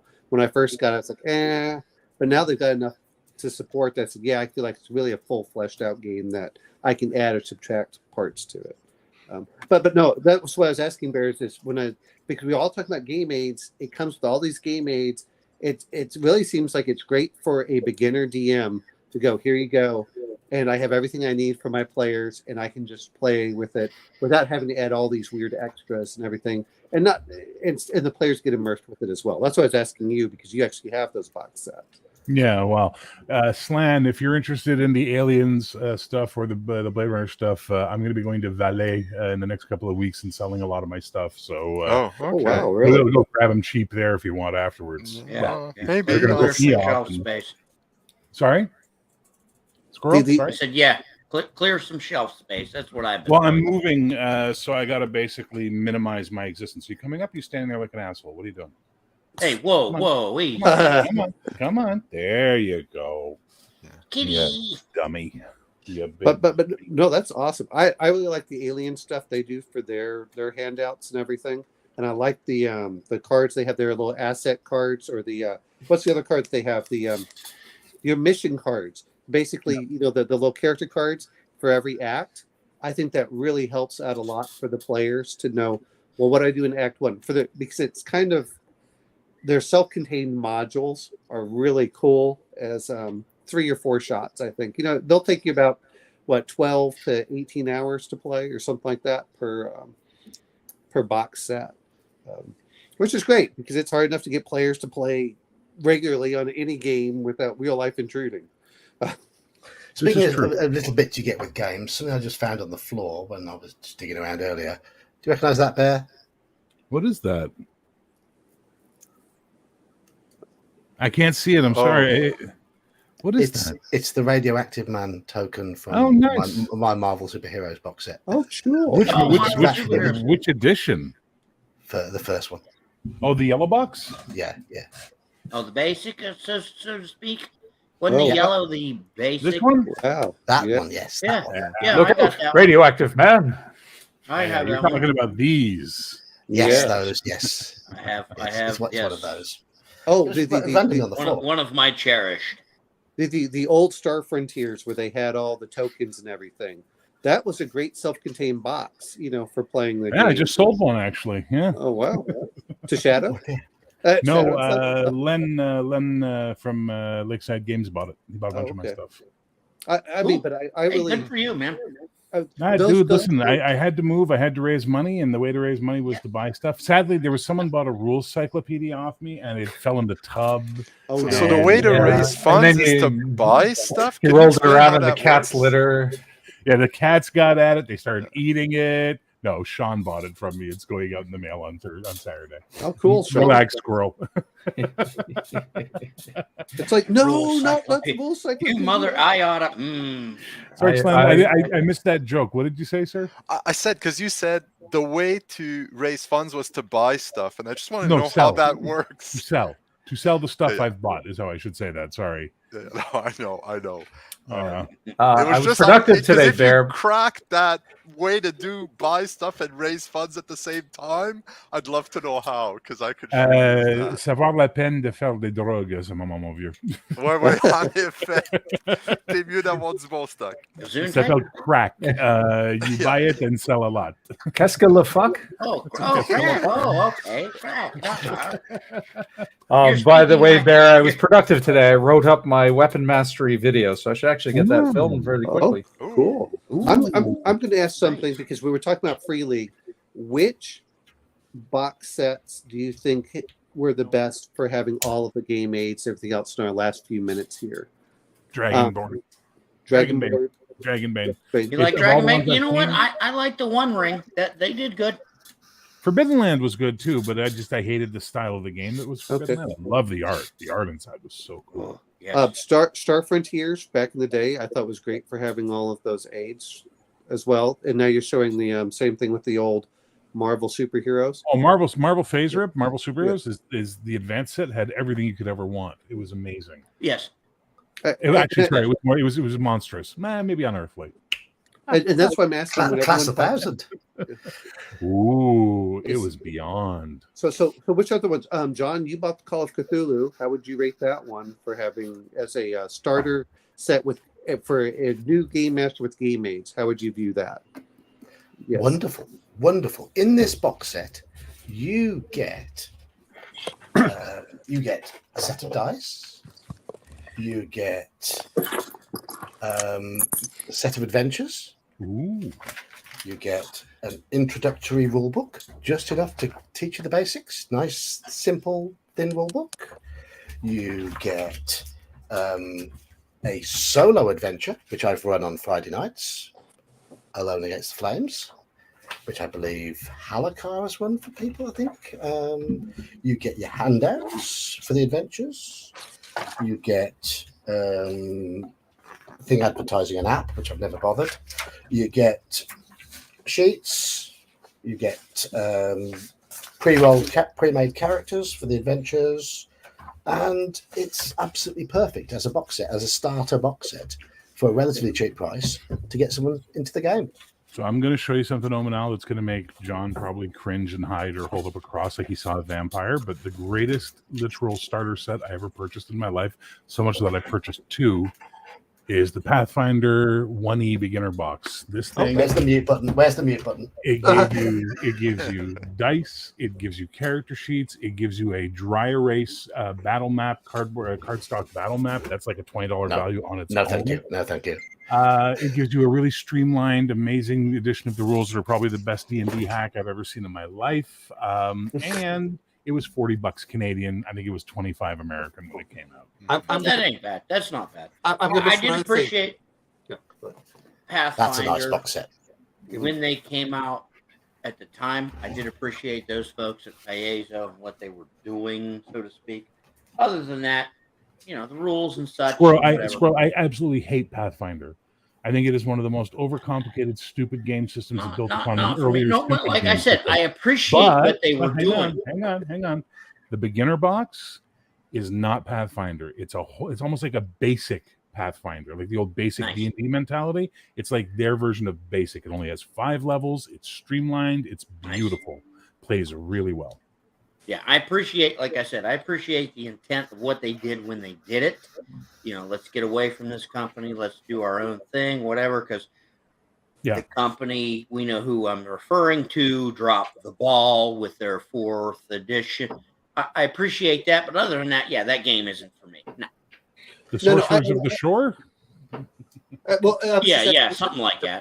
For great beginner boxes, we talk about all these games, but sometimes different players, if you go and get new into this, you just like listening. It's like, what box should I buy, or what can I get, and what really helps you out? And like Free League, I think is great for all of their stuff. You may not like certain ones, like you were talking about with the Forbidden Lands. I like the idea of Forbidden Lands. I would like to run it at some point, or at least play in it.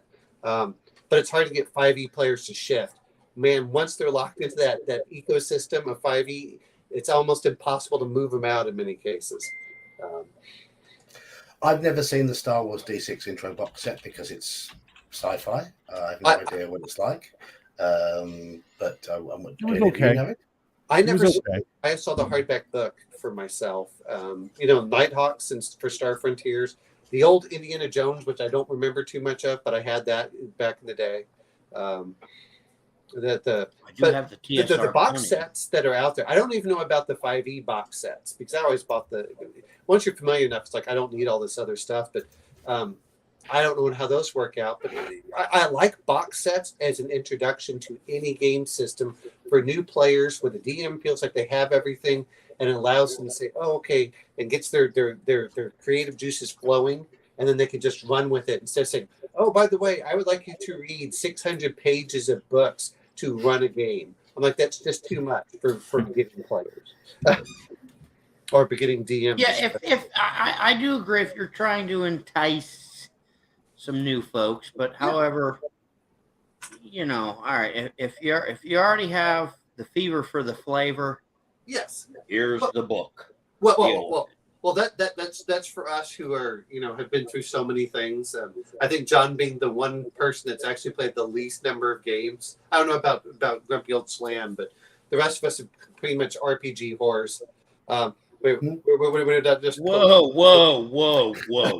Excuse me, sir. I'm an RPG. I am a courtesan. I am an escort. I am not a whore. It's called whores when they're dead, Cyril. I do tend to get one game and hammer it. I rolled an slovenly trumpet. Trumpet. Same here. I'm sorry. I'm not an RPG whore. I'm a slut because I'll do it for free with any RPG. Well, thank you for being honest. Yeah. I mean, I've played lots of different ones at conventions. And if I go to a convention, I'll try whatever I can find. I've tried Index Card RPG, tried Simba Room. I tried Tales from the Flood. Tales from the Loop or Tales from the Loop. Tales from the Loop. But that's sci-fi, John. I played a session of it. That's sci-fi. That's actually based in Ohio. So he actually has tried SF and decided he didn't like it, as opposed to some people who don't try something and say they don't like it, even though they've never tried it. Just like me. Well, I tried some things in college and I didn't like them. I mean, Frank and we got along, but we didn't get along. I mean, this one time at D&D camp, I took a D20 in my way. There was a string of them, and no visuals. God, no. And on that note, it is pumpkin hour. It better be, because I don't want to hear what he's going to do with the pumpkin next. No. So before I end this stream, I would like to quickly go around the room and have everybody shill your channels. I'm just going to do a shill for Elfbait because he's been and gone due to work. Yeah, watch your stuff, folks. Yeah, work is getting in the way of him at the moment because he's working 6 days a week. Check out Elfbait's channel. He does live streams most Sundays on topics I tend to avoid. He does it on purpose because it's things we don't cover here, and that's exactly how we work. He's doing those because it doesn't clash with what we do. So and he's here to exactly, and that's exactly how it should be. And he has a good chat going on, engages his chat. So. Check out Elfbait, give him a subscription. But we're going to go round the room. We'll start with Sean. Hello, I'm Sean, producer of Mage's Musings. And I think many of you are subscribed to me, but for those who aren't, I do game recaps primarily. I do a little bit of theory crafting and some general silliness. And I do it all in the form of puppets. You do indeed. Come subscribe to Mage's Musings. And they're not kiddie puppets. I know we were talking about the other day, you thought maybe... the puppets might put people off because of the nature of them, but no, there's some good humor in there. The show is family friendly, but it's not it's for kids. It's for general audiences, and you'll enjoy it if you watch it. Slan, you were going to start a channel, weren't you? Well, recent things that happened, as you know, kind of like put that on the back burner. But I will show someone else's channel because he's rarely here, although he's showed up, is Dungeon Minister. The Dungeon Minister, whose channel is a lot of fun, and who's running a small gaming con this coming fall. So, which I'm hoping to get to. November 4th to 6th. I'll actually be there too, running tables. So, and Daniel from Bandits Keep is coming up as well, and Tales of the Manticore as well. I think is confirmed to show up. Yeah, nice. So, if you're familiar with those guys, I'm a try. Yeah. I'll try and get in touch, Bear. Maybe we can head together. If Canada will let me in, I'll be there. No, depends with what squirrel parasites are you carrying? It depends. Anyways, just so you all know, Squirrel had an incident involving a train, and he may now have superpowers. From that. Indeed. But squirrels can burrow, so just burrow under the border and come up on the other side. Yeah, we'll see. Well, Now, if I can make it, take I the will. wrong turn in I'll be there. Albuquerque. Or Yeah, Do you have the a wrong channel, turn in Squirrel? Albuquerque. Squirrel, do you have Yes, a I do. channel? Ooh, I do. It's called Squirrel Correct Hermit. Mm-hmm. Yes. I cover. Lately, I cover. I'm straying away from the word and the term and the people Dungeons and Dragons, even though that's where I cut my teeth playing first edition. Lately, I've been on a kick, a Harn World Harn Master kick. oh, nice. I do silly shorts, and some my lives are random. Usually, I might make an announcement a day or two before with a short. Hey, about this time I'll be live.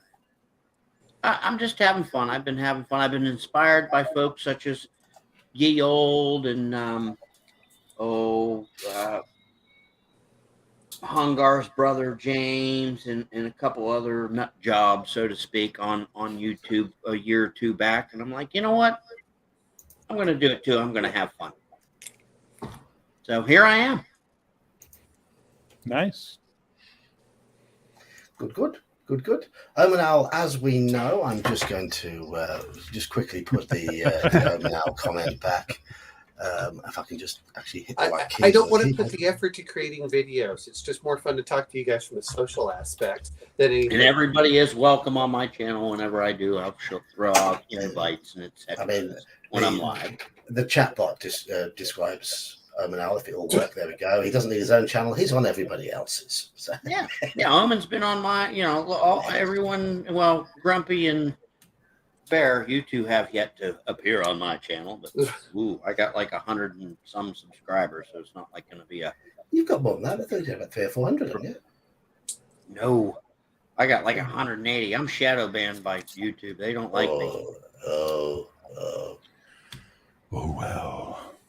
I don't care. I'm having fun. Yeah. Yeah. You don't like what about you, buddy? I don't care. Subscribe to me, don't subscribe to me. Thumbs up a video, thumbs down a video. I don't give a shit. Do what you want to do. I'm going to say stuff you don't like. I'm going to piss you off. But tonight, we're going to have another 4-color cafe. And this might be of interest to some of you guys who are watching, which is we're going to be talking about D&D hacks, or clones, as everyone else calls them. And we're going to be literally discussing the good, the bad, and the ugly. We're going to go around the panel, and we're going to discuss which ones are good, which ones are bad, all that kind of fun stuff. So if you want to come by and check it out, we're going to be doing it at 8 p.m. Eastern Daylight tonight. Otherwise, do what you want. I'm not here to get subscribers. I'm not here to become a YouTuber. I'm here to just do this because it keeps me from murder. Wait. Spread the nerd word. Wait a minute. Let's not forget the other part that Bear is doing. Bear also does You're Against the Dark Matter, right? Yeah, I do live streams. I'm also running my own game, Bastard, so we're starting a game Friday night of that. I do lots of crazy shit. Sometimes I just turn on the camera and talk shit while I'm packing packages. Last night. I am exactly what the algorithm says I shouldn't be doing, and somehow I've managed to get 1,500 subscribers. And no matter what I do, they stick around. Bless you for it. How mean I am. They stick around. I'm on the road at work. I did a live thing here in the hotel at work the other day. I mean, whatever. I'm somewhere in Florida right now seeing my parents, which reminds me, I did go grab that rule cyclopedia to see how bad it is because it's been stored outside in untemperature controlled environment. But in Florida, it probably warped from the humidity. Yeah. Jesus, probably twisted into it. I'm okay with that. Everyone else is like, it has to be perfect. If you aren't using your books, then guess what? You might as well just put them off in the corner, seal them off in your social security box or whatever the hell it is, and never look at them again. Because if you're not using your books to play, you're not getting your benefit out of them. They're just there as investment, and you're making the world less fun for the rest of us. But at heart, Omanal really does believe everybody should do what they want and not feel judged. I know. No. He's channeling his inner elf, babe. I judge you, but I expect you to not care what my opinion is. That's the reality. If you care about my opinion, you're in the wrong place. And of course, I am the old geek. You all know that. Everyone's here because normally we do. Well, recently we have been doing the Simul stream, but It's $25 a month to have that happening, and I am Really? I let it expire yesterday, or was it Monday? I think it was, and they got in touch with me and they said we can give you a deal and charge you this very small amount. All you got to do is leave our branding on. I don't care about having that Powered by StreamYard branding at the top, so I might well take them up on that. So I might well be able to go back to the Simul stream and all the with more people if necessary, several more people. I wouldn't blame you, especially if you're not marketing yourself. I wouldn't. Yeah, I mean, yeah. The deal was like it was about 30% of the regular price, just to grab leave their branding on. So I think I'm very tempted to grab it. So grab it. Nice. Yeah. We should be able to Simul stream again. Maybe next week, maybe the week after. We'll see. We'll see how it goes. I'm streaming on Friday night. We're going to be playing some more Alone Against the Dark. We've lost our first character in that. We're now playing the second character. Apparently, with that, according to the rules of that, you've done really well if you lose 4 characters or fewer. So we're doing okay. We're doing okay. Nice. There's a chart at the start which says 1 to 4 character deaths. Well done. That's good. We play on our Discord. We play lots of games every Saturday, and I'm going to be restarting my Thursday night game in the non-too-distant future before the end of the year, which will be Call of Cthulhu, hoping to run Horror on the Orient Express in its entirety. So you need some stamina for that. But we'll see how many people want to join. Apart from that, I can't think of anything else to say. I think I'm a bit stumped. I haven't put many videos out recently because my work shifts have been a bit all over the place. I've been covering for holiday stuff and spending my Mondays visiting my sick father. So prayers for him. Yes, yeah. He can't walk. He'll probably never be able to walk again. Praying for him. That's the way it is. But I'll do my best. And you and your family. Thank you. The way I look at it, John, is as long as you can spend time with them, that's what matters. Yeah. Do it now. Yeah. He's in a really, really nice hospital where they plenty of attention, lovely gardens there, the food's good, the whole atmosphere there is good, and hopefully he'll be able to come out of it soon. He's going in for an operation next week, which should ensure that he keeps full movement of his arms and hands, because he's got issues with his spine. But we'll see how it goes. Anyway, the joys of being 80, eh? We'll get there one day. I'll take 80. I'll take 80. I'll take 80 as well. Yeah, I'll take 80 as well. But thank you all for joining. Thank you everyone who's joined in chat. Everybody who's got a Love channel. you guys. I know GM Cody's got a channel, so if he's still about. Thank you everyone who's donated and all that sort of stuff. So cheers all. Thanks for making it a good stream. I'll see you Good night, everyone. Goodbye. Bye.